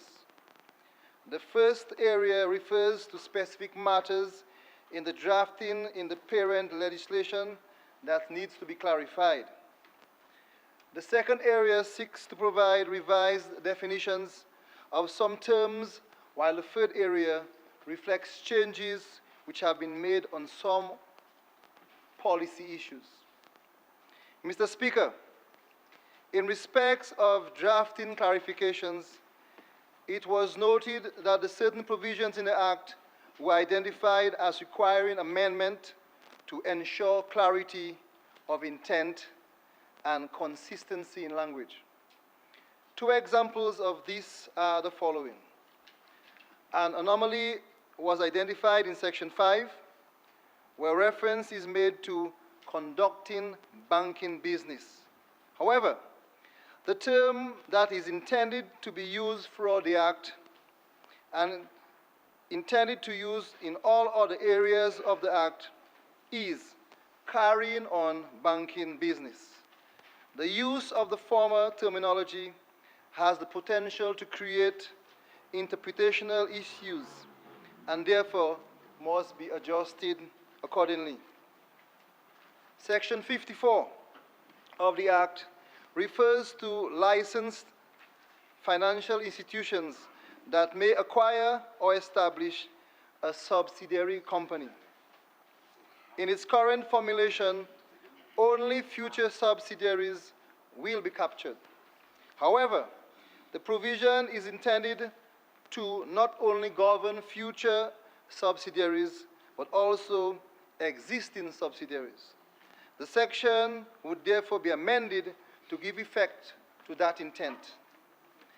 It was also determined, Mr. Speaker, that some terms contained in the Act needed to be amended and that others should be added to the interpretation section of the Act to eliminate ambiguities. Key examples include the introduction of the term branch. This is significant as financial institutions will be expected to pay annual license fees for each branch that operates in the ECCU. 2, the replacement of the term capital base with the term tier 1 capital, as the latter term is a term which the industry is more familiar. 3, narrowing the definition of the term relative. The current expansive nature of the definition is problematic for the industry, as securing compliance with regulations of the Act upon which this definition has some bearing is proving impractical and near impossible. Mr. Speaker, Some policy issues have also arisen during the implementation process that require policy adjustments. The first of these policies refer to financial requirements and limitations. The Act currently imposes limitations on certain individuals of banks, activities of banks, including the prohibitions on declaring or distributing dividends during any financial year that the licensed financial institution experiences a loss, restrictions on investments in real estate, and restrictions on unsecured lending to employees to 50% of the annual remuneration of the employee. The amendments now confer the discretion on the bank to grant approval to financial institutions to engage in the activities related to declarations of dividends and matters related to real estate. In the case of lending to employees, banks will be able to lend unsecured to employees up to 100% of employees' remuneration. In respect of policy matters related to audit and information, the current provisions on auditing require financial institutions to change their external auditors every 6 years, and the lead and concurring partner every 3 years. The current timeframes for rotation of external auditors were considered too short in light of the limited number of auditing firms without conflicts within the region. The amendment reverts to the previous position, which would allow financial institutions to change their external auditors every 9 years and the lead and concurring partner every 6 years. Based on the definition of foreign financial institutions in the Act, financial institutions that are CARICOM nationals but non-ECCU nationals would be considered foreign and therefore be subjected to higher license fees than local financial institutions, ECCU nationals, according to the fee structure. On the basis of the information of CARICOM, that the fee structure is inconsistent with the prohibition against discrimination based on nationality only under Article 7 of the revised Treaty of Chaguaramas, and that financial institutions incorporated within CARICOM but outside ECCU should not be charged higher fees than the ECCU counterparts. In an effort to ensure compliance with the existing treaty obligations of member states, the fee structure has been revised to allow CARICOM members, nationals, that are non-ECCU nationals to pay the same license fees as ECCU nationals. Mr. Speaker, among the other amendments proposed are the following. Clause 12 of the bill amends Section 44 of the Act, the minimum paid-up or assigned capital provision. The amendment will allow foreign branch banks to hold assigned capital in the currency union in the form of specified assets as defined in Section 57(7) of the Act, as approved by the Central Bank. Specific provisions on how to deal with the determination of who is fit and proper under the Act is given in this amendment. A person who has been declared bankrupt would be required to seek the prior approval of the bank to serve as a director or officer of a licensed financial institution. An appeals process for persons aggrieved by the decisions of the bank under the fit and proper provisions is introduced to the Act. Introduction to the Act of a process by which officers and directors could be vetted by the bank to determine compliance with the fit and proper criteria prior to appointment or nomination, election to boards of licensed financial institutions, respectively. Clause 44 of the bill amends Section 178, the secrecy of information provision. Section 178 provides for specific exceptions to the obligation to treat banking information as secret and confidential. The amendment would allow licensed financial institutions to disclose confidential information where necessary in the conduct of due diligence in relation to a potential transaction. This amendment will be particularly helpful to the Eastern Caribbean Asset Management Corporation, ECAMC. The ECAMC was established to assist banks deal with the issues of non-performing assets. The proposed amendment will provide the legal authority for a licensed financial institution to disclose confidential information to the ECAMC. Section 186 of the Banking Act is being amended to provide for 1.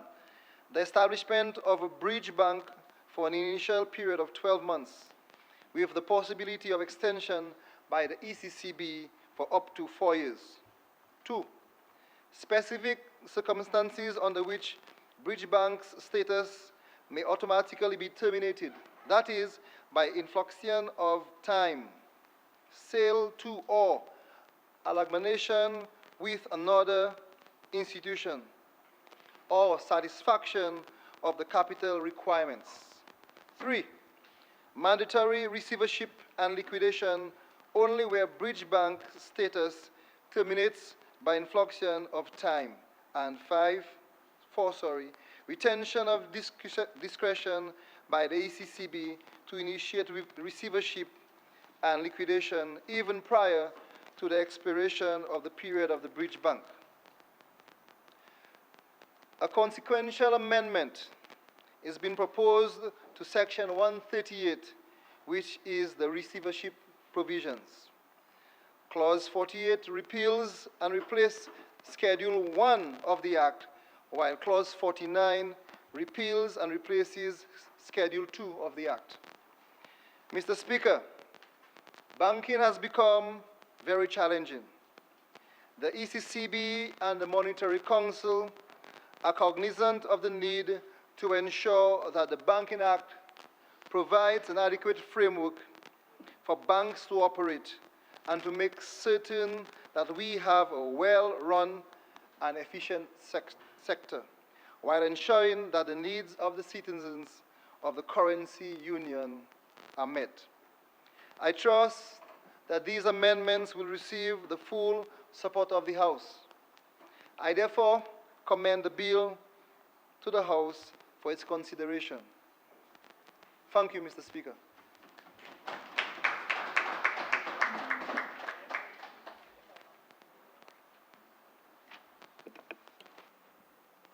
The bill is before the House for debate.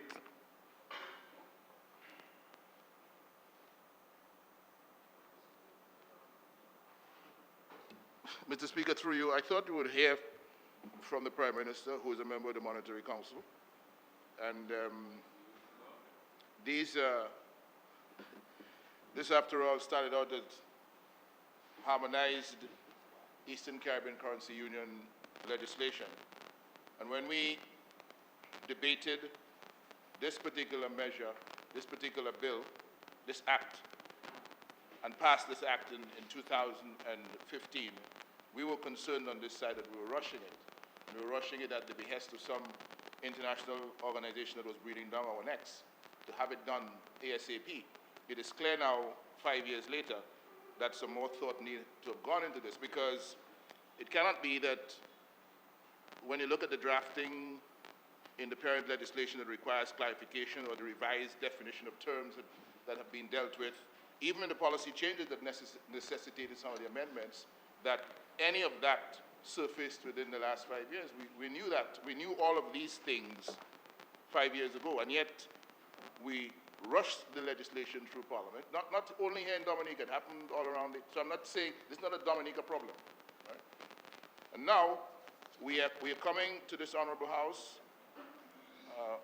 on the recommendation of the ECCU for 45 amendments to the piece of legislation, harmonized legislation that was passed in 2015.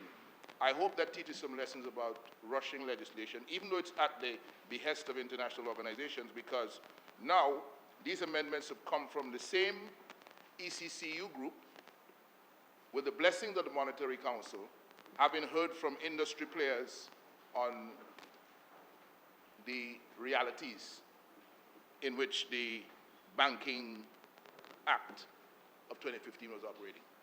Just wish to make those points for the record. Thanks. I take note of the point, but one has to understand, this is a dynamic world.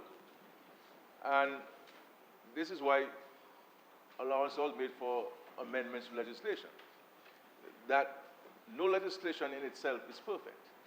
And events will happen that will precipitate the need to either make policy decisions or legislative decisions in respect to these matters. I mean, when you look, for example, the issue of how do you treat with a CARICOM national vis-a-vis an OECS national, recognizing that you may have an OECS national who is also a member, a CARICOM national, but you may have a CARICOM national who is not an OECS national. But we are part of the concentric circle. And how do you treat with this situation and so forth? There were disagreements. There were different views from the OECS in respect to how we think we should be treating this situation. But at the end of the day, it just prevailed that we should give particular and specific consideration to CARICOM nationals. So we're sticking to clarify this. The whole issue of even concerns within the bank, where if you're an employee of the bank, you're a board member, there are certain limitations in respect to how much money you can borrow from the bank.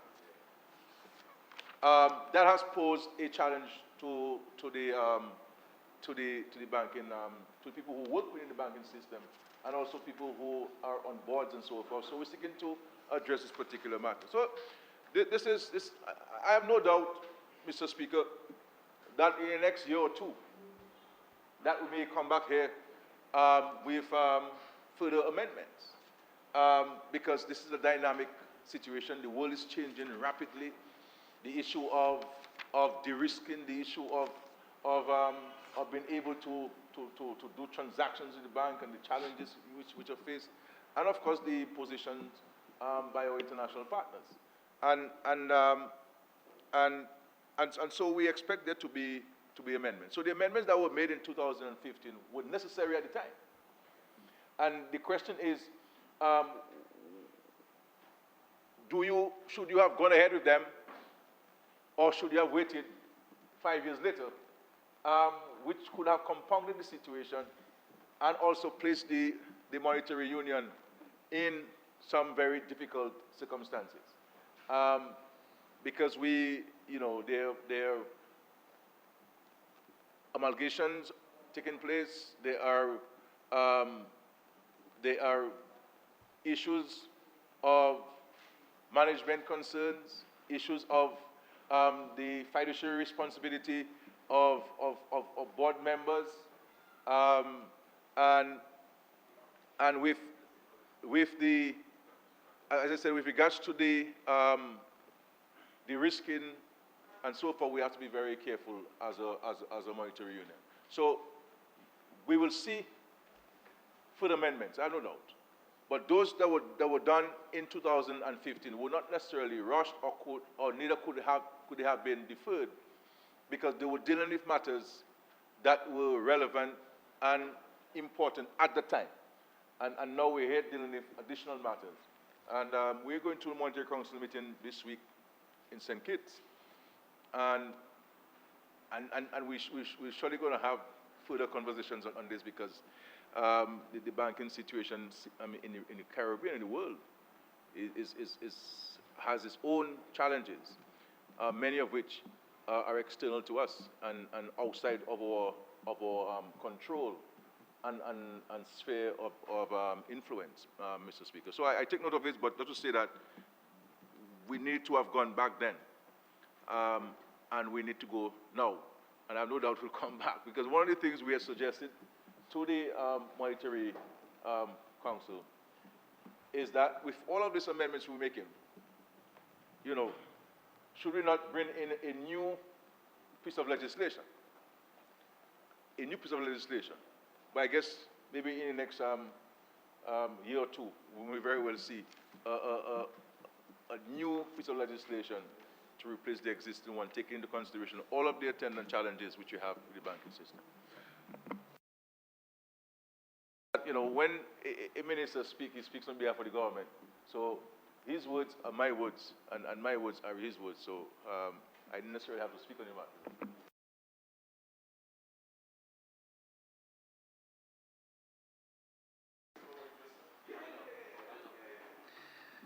I commend the bill for favorable consideration of this House.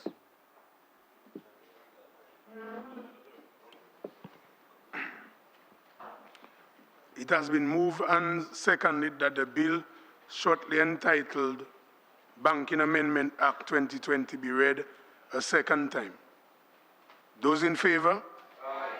Those against? The ayes have it. The bill will now be read a second time. Banking Amendment Act 2020. The bill now stands committed to a committee of the whole House to be considered clause by clause.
House resumes, and I have to report that the bill shortly entitled Banking Amendment Act 2020 passed the committee stage with minor amendments.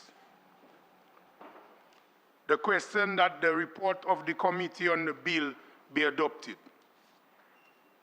Those in favor? Aye. Those against?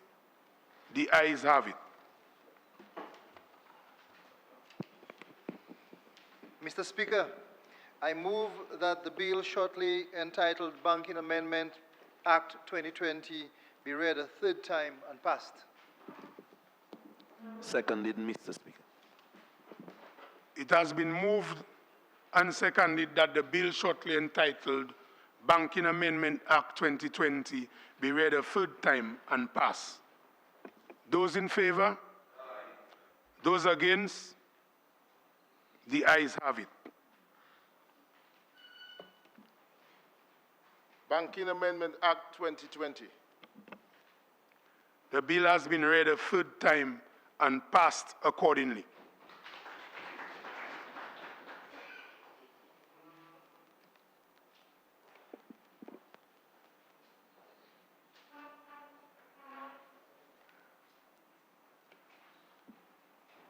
Mr. Speaker, I move the second reading of the bill and shortly entitled Money Laundering Prevention Amendment Act 2020. Seconded, Mr. Speaker.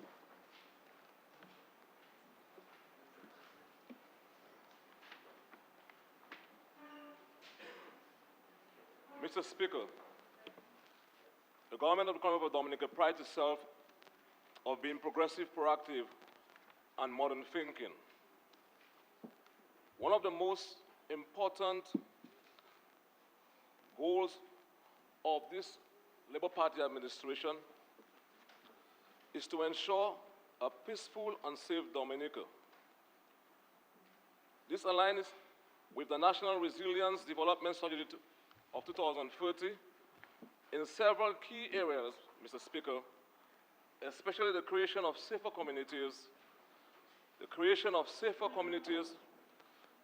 of an attractive economic and social atmosphere for encouraging investors and foreign persons to make Dominica the homes and vacation destination, among other things. Mr. Speaker, the landscape of crime over the years has changed. Crimes such as money laundering and the use of proceeds of crime to finance crimes such as global terrorism and the trafficking in human guns and drugs have increased in recent times. Mr. Speaker, great progress has been made in modernizing our banking structures and banking mechanisms. The sophistication of our financial system has opened the doors to new risks of money laundering and terrorist financing. We need, therefore, better supervision and a more comprehensive policy to prevent loopholes in our laws. The Caribbean region, and therefore Dominica, are especially vulnerable to drugs and gun trafficking, especially as a transshipment point. As technology progresses, the world seems smaller and smaller, and everyone is closer together. The ability of criminals to effectively conceal the proceeds of their illegal activity is also becoming more modern, sophisticated, and harder to detect. Mr. Speaker, this is why it is incumbent upon us as a country to enact robust laws to ensure that the relevant organs of the state can effectively and efficiently execute their mandates in addressing these offenses. Mr. Speaker, today I present two pieces of legislation to this Honorable House in this regard: the Money Laundering Prevention Amendment Bill and the Proceeds of Crime Amendment Bill. Mr. Speaker, these bills are interrelated, but I'll seek to present them separately. The Money Laundering Bill This bill seeks to amend the Money Laundering Act number 8 of 2011. The acts provide for the prevention of money laundering and other related matters geared in making the country a safer destination for transacting business. This is tied into Dominica's goals of becoming a safe place for investment and investors. Section 2 expands the scope of the Act by adding the definition of certain financial institution. The definition of central bank, banking business, and a bank are inserted in the definition of the section of the Act. Section 7 of the Act is of particular importance, Mr. Speaker. Section 7 of the former Act is repealed and replaced by this section, which establishes the Financial Services Unit as a money laundering supervisory authority of financial institutions and persons carrying on scheduled business in Dominica. I want to take this moment here, Mr. Speaker, to emphasize the importance of this section globally, the need for greater compliance and anti-money laundering rules, and the need for better enforcement. Mr. Speaker, as emphasized by the European Union, the Eastern Caribbean Central Bank has issued money laundering guidelines notes which are expected to complement the legislation within member states. Dominica has taken a stance to ensure that there is an authority dedicated to anti-money laundering activities. Section 13 and 15 of the Act are amended to indicate the payment of pecuniary penalties into the consolidated funds.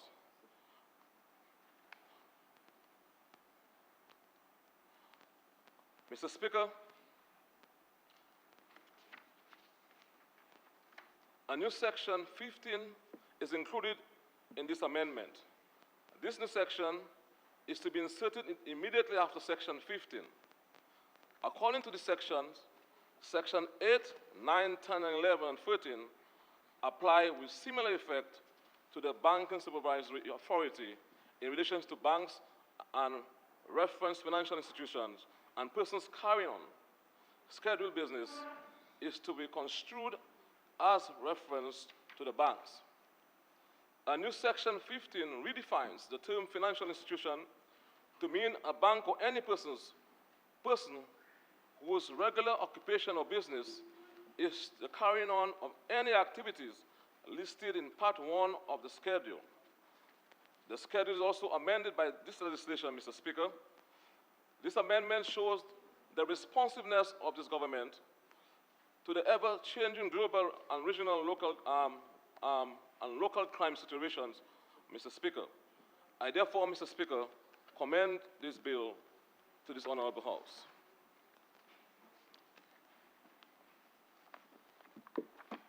Mr. Speaker,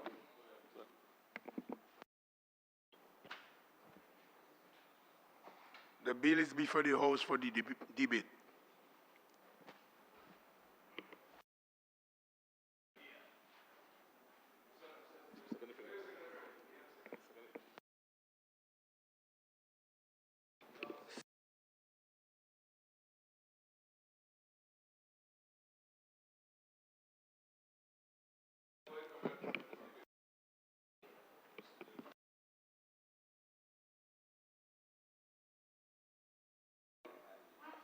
There is no need to debate this very important matter before this House. Over the years,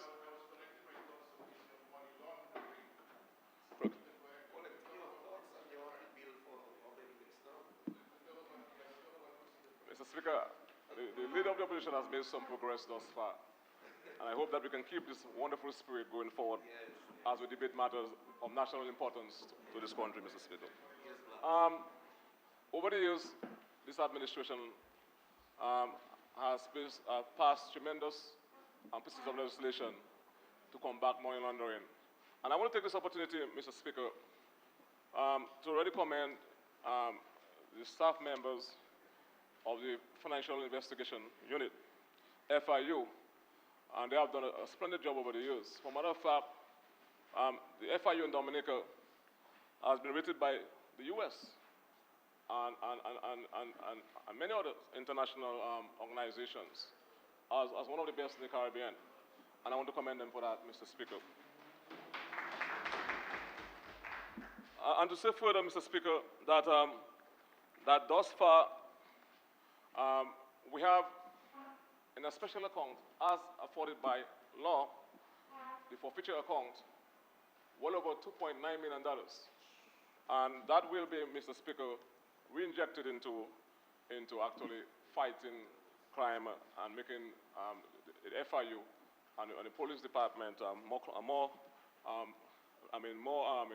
effective in carrying on the function, Mr. Speaker. So thank you very much, Mr. Speaker.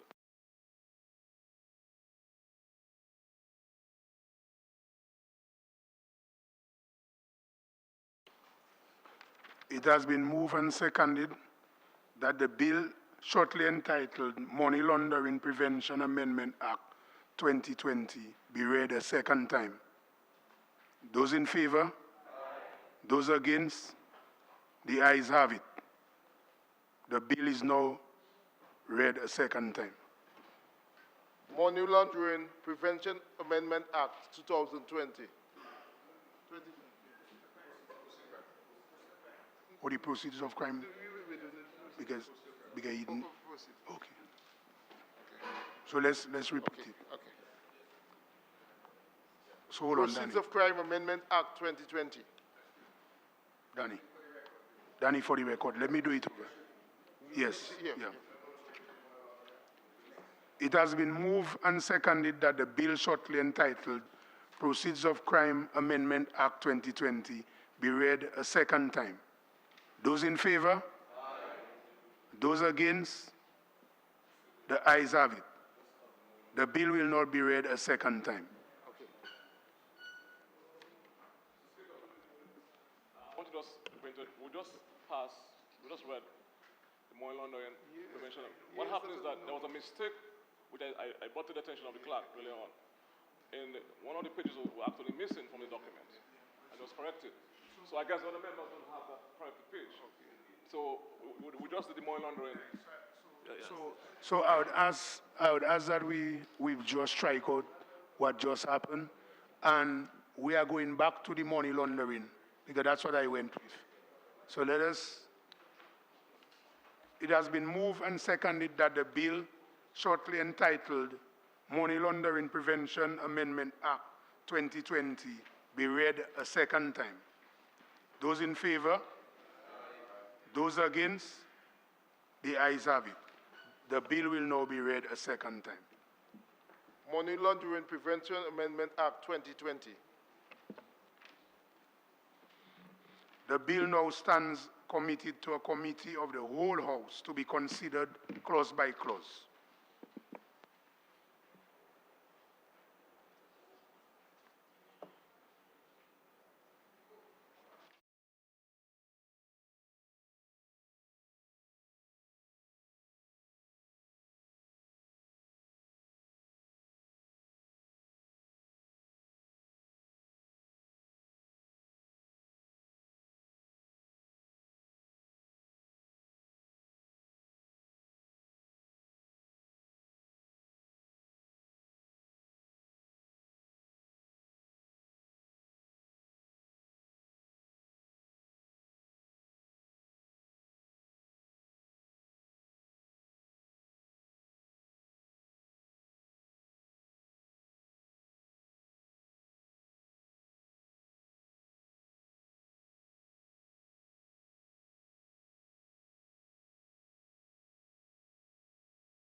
House resumes.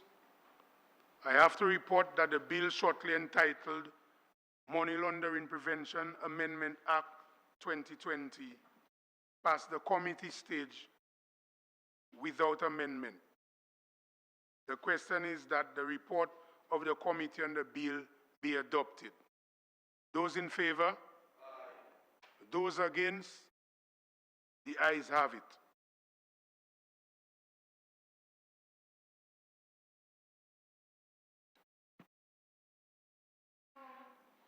Mr. Speaker, I move that the bill shortly entitled the Money Laundering Prevention Amendment Act 2020 be read a third time and passed. Secondly, Mr. Speaker. It has been moved and seconded that the bill shortly entitled Money Laundering Prevention Amendment Act 2020 be read a third time and passed. Those in favor? Aye. Those against? The ayes have it. Money Laundering Prevention Amendment Act 2020. The bill has been read a third time and passed accordingly.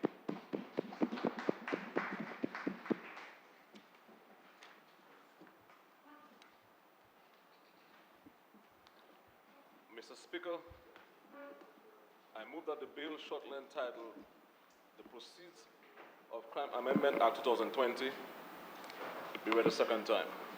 Seconded, Mr. Speaker.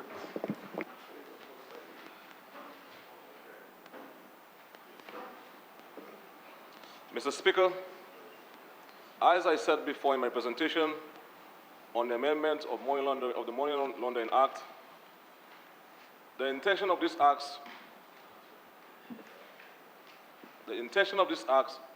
is of paramount importance. The proceeds of crime is the term given to money or assets gained by criminals during the course of the criminal activities.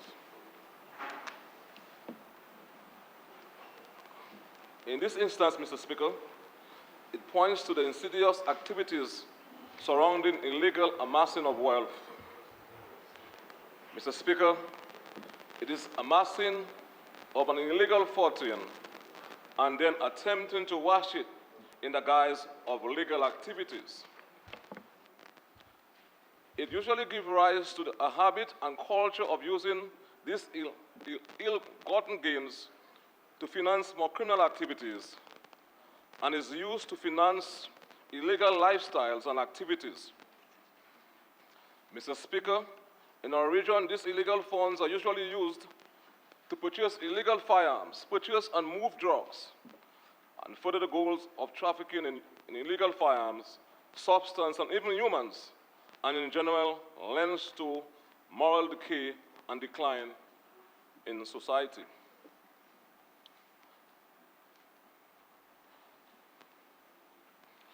As the world, Mr. Speaker, struggle to contend with the threat posed by violent extremist groups, it is important to combat transnational crime in our region.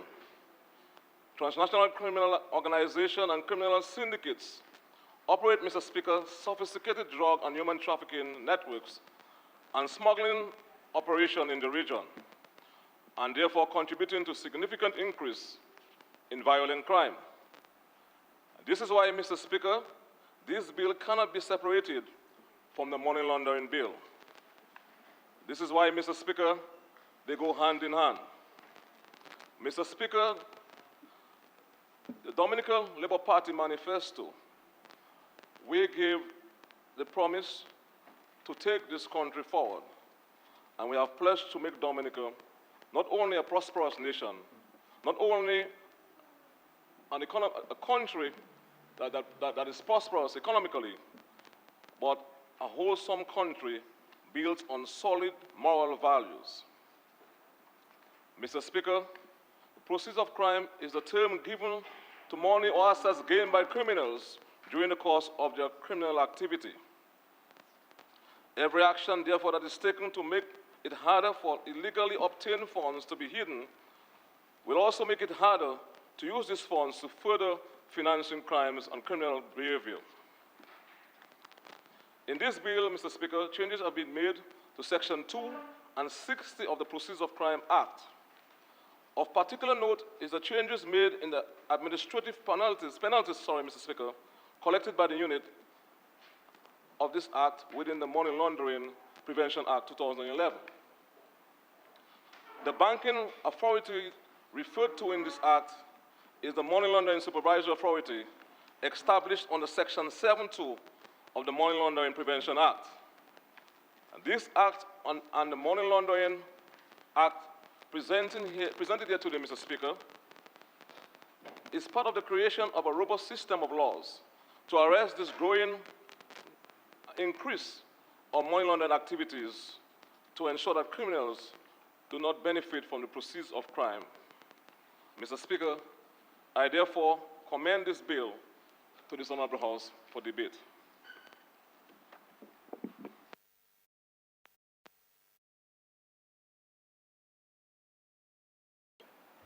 The bill is before the House for debate. Mr. Speaker, thank you. Proceeds of crime.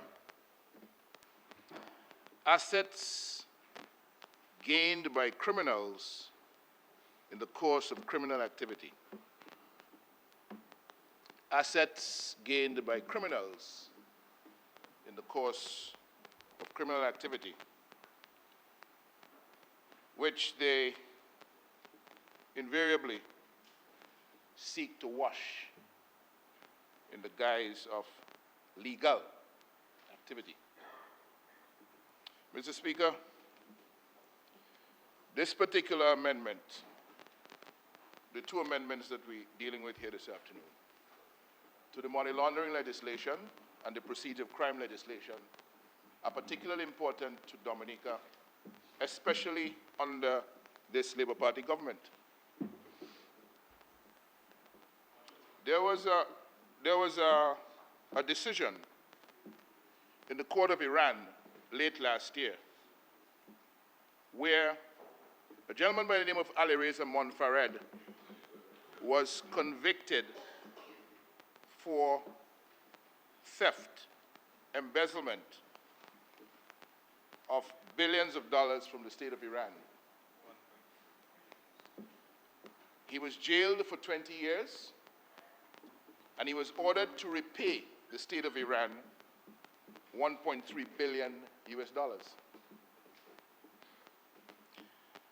In the normal course of things, that has nothing to do with us, except that Alireza Monfared was the holder of a Dominica diplomatic passport, a citizen of the Commonwealth of Dominica, who, from the evidence that is known to the world right now, used that Dominica citizenship and Dominica diplomatic status in his money laundering scheme. No, the member Honorable Lennox Linton, please withdraw that. You'll be putting the state in dispute internationally. Whether was Alireza Monfared the holder of a whatever the passport? man action is, you cannot put the state involved. You would have any Dominican could it be involved in a problem or a crime. So you cannot come to this honorable house and impute improper motive as if the government will be part and parcel of that. So I would ask you to withdraw it. No, Mr. Speaker, I'm not withdrawing a statement of fact. No. Alireza Monfared Yeah, what you said. is the holder of a Dominica citizenship, which he obtained on the Dominica Citizenship by Investment Program, and he was at the material time also the holder of a Dominica diplomatic passport. But you said, I will not withdraw it. hold on, you said he used it. Yes, he did. No. If a Dominican has a I cannot- passport, You want us to go? no, that's why I'm asking you. The debate was very nice earlier today. My brother, enjoy yourself. Nice. Enjoy yourself. Let it go. Let's sing Kumbaya. Kumbaya, Lord. Kumbaya. You sing Kumbaya, Lord. Kumbaya.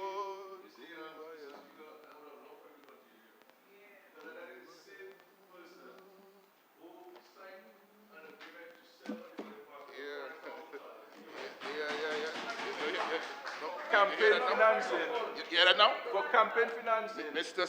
No, Speaker. no. Said that he would bring the money in on a humanitarian purposes to fund his campaign, you know. And you want to come here as if you're Pontius Pilate? So, Honorable Prime Minister, since we said the debate passed, you know, I would ask you to withdraw it, and let's leave it alone. Mr. Speaker, Yes. it's on the side. Yes, so okay. It's on the record. Okay, all right.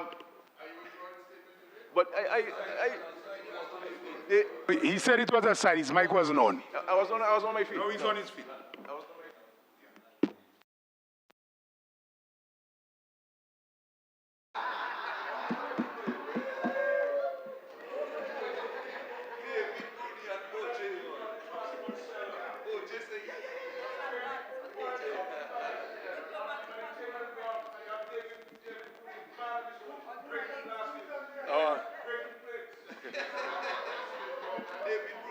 Okay, Mr. Speaker.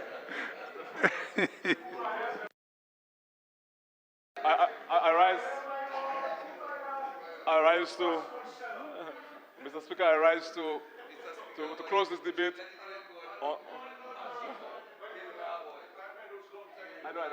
I know. Mr. Speaker, there's a saying that goes that way. People of glass windows.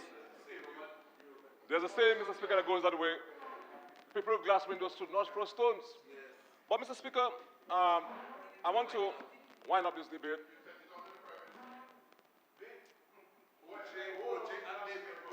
Mr. Speaker, I've been in law enforcement all my life, so I want to calm there.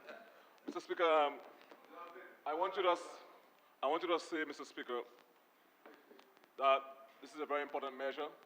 And it's ironical that the leader of the opposition is making those points because you may recall, Mr. Speaker, that before the Labour Party came into office, there was no financial intelligence unit. There was no anti-money laundering act or legislation, pieces of legislation. For matter of fact, Mr. Speaker, you may recall that Dominica was blacklisted because the party at the time in office said there was no need to enact any anti-money laundering legislation. And there was no need, Mr. Speaker, to have any unit to specifically, Mr. Speaker, investigate issues relating to money laundering. For matter of fact, the then Minister of Finance and the officials within Customs and the Ministry of Finance had varying views as to whether money laundering actually existed in Dominica. So it's the Labour Party administration, being in office now, that has taken the time, Mr. Speaker, to enact all the requisite pieces of laws to mitigate against money laundering and criminals, of course, benefiting from the process of crime. So I am very, very, very taken aback by the leader of the opposition, Mr. Speaker. This matter is before the Honourable House, Mr. Speaker, and I close this debate.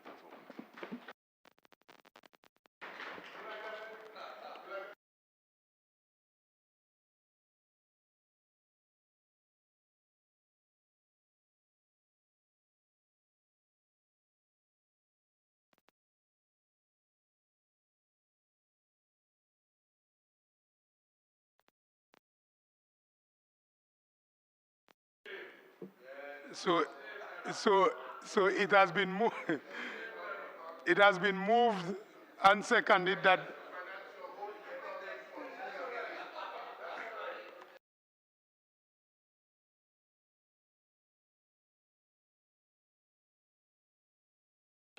Order. I think we can focus on the substantive matter because that will create a blaze in the parliament.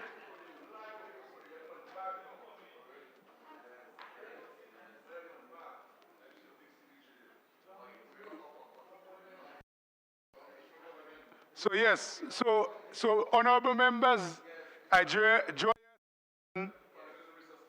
that it has been moved and seconded that the bill shortly entitled Proceeds of Crime Amendment Act 2020 be read a second time. Those in favor? Aye. Those against? The ayes have it. The bill will now be read a second time. Proceeds of Crime Amendment Act 2020.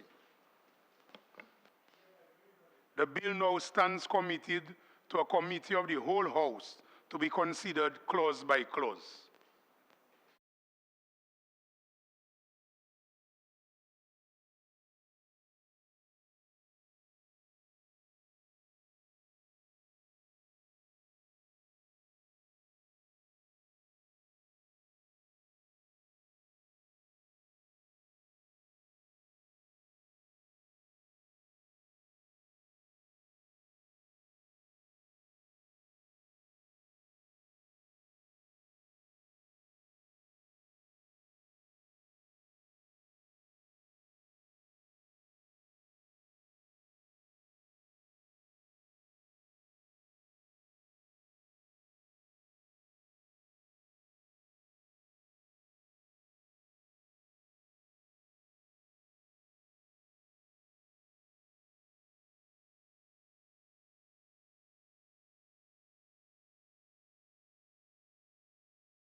House resumes.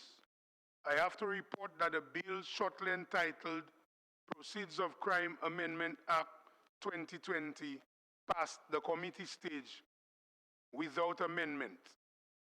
The question is that the report of the committee on the bill be adopted. Those in favor? Aye. Those against? The ayes have it.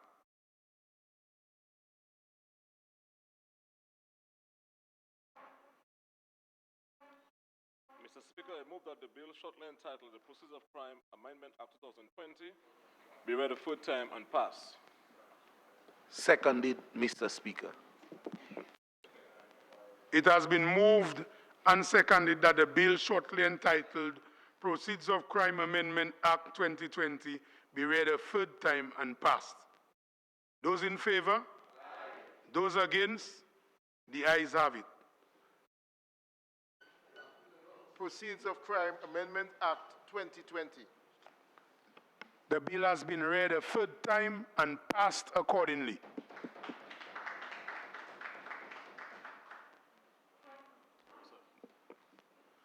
Mr. Speaker, I move that the House be suspended until 6:30 this evening. Seconded, Mr. Speaker. It has been moved and seconded that the House be suspended up to 6:30 until 6:30. 6:30? Yes, 6:30 this evening. Those in favor? Aye. Those against? The ayes have it. House stands suspended until 6:30 this evening.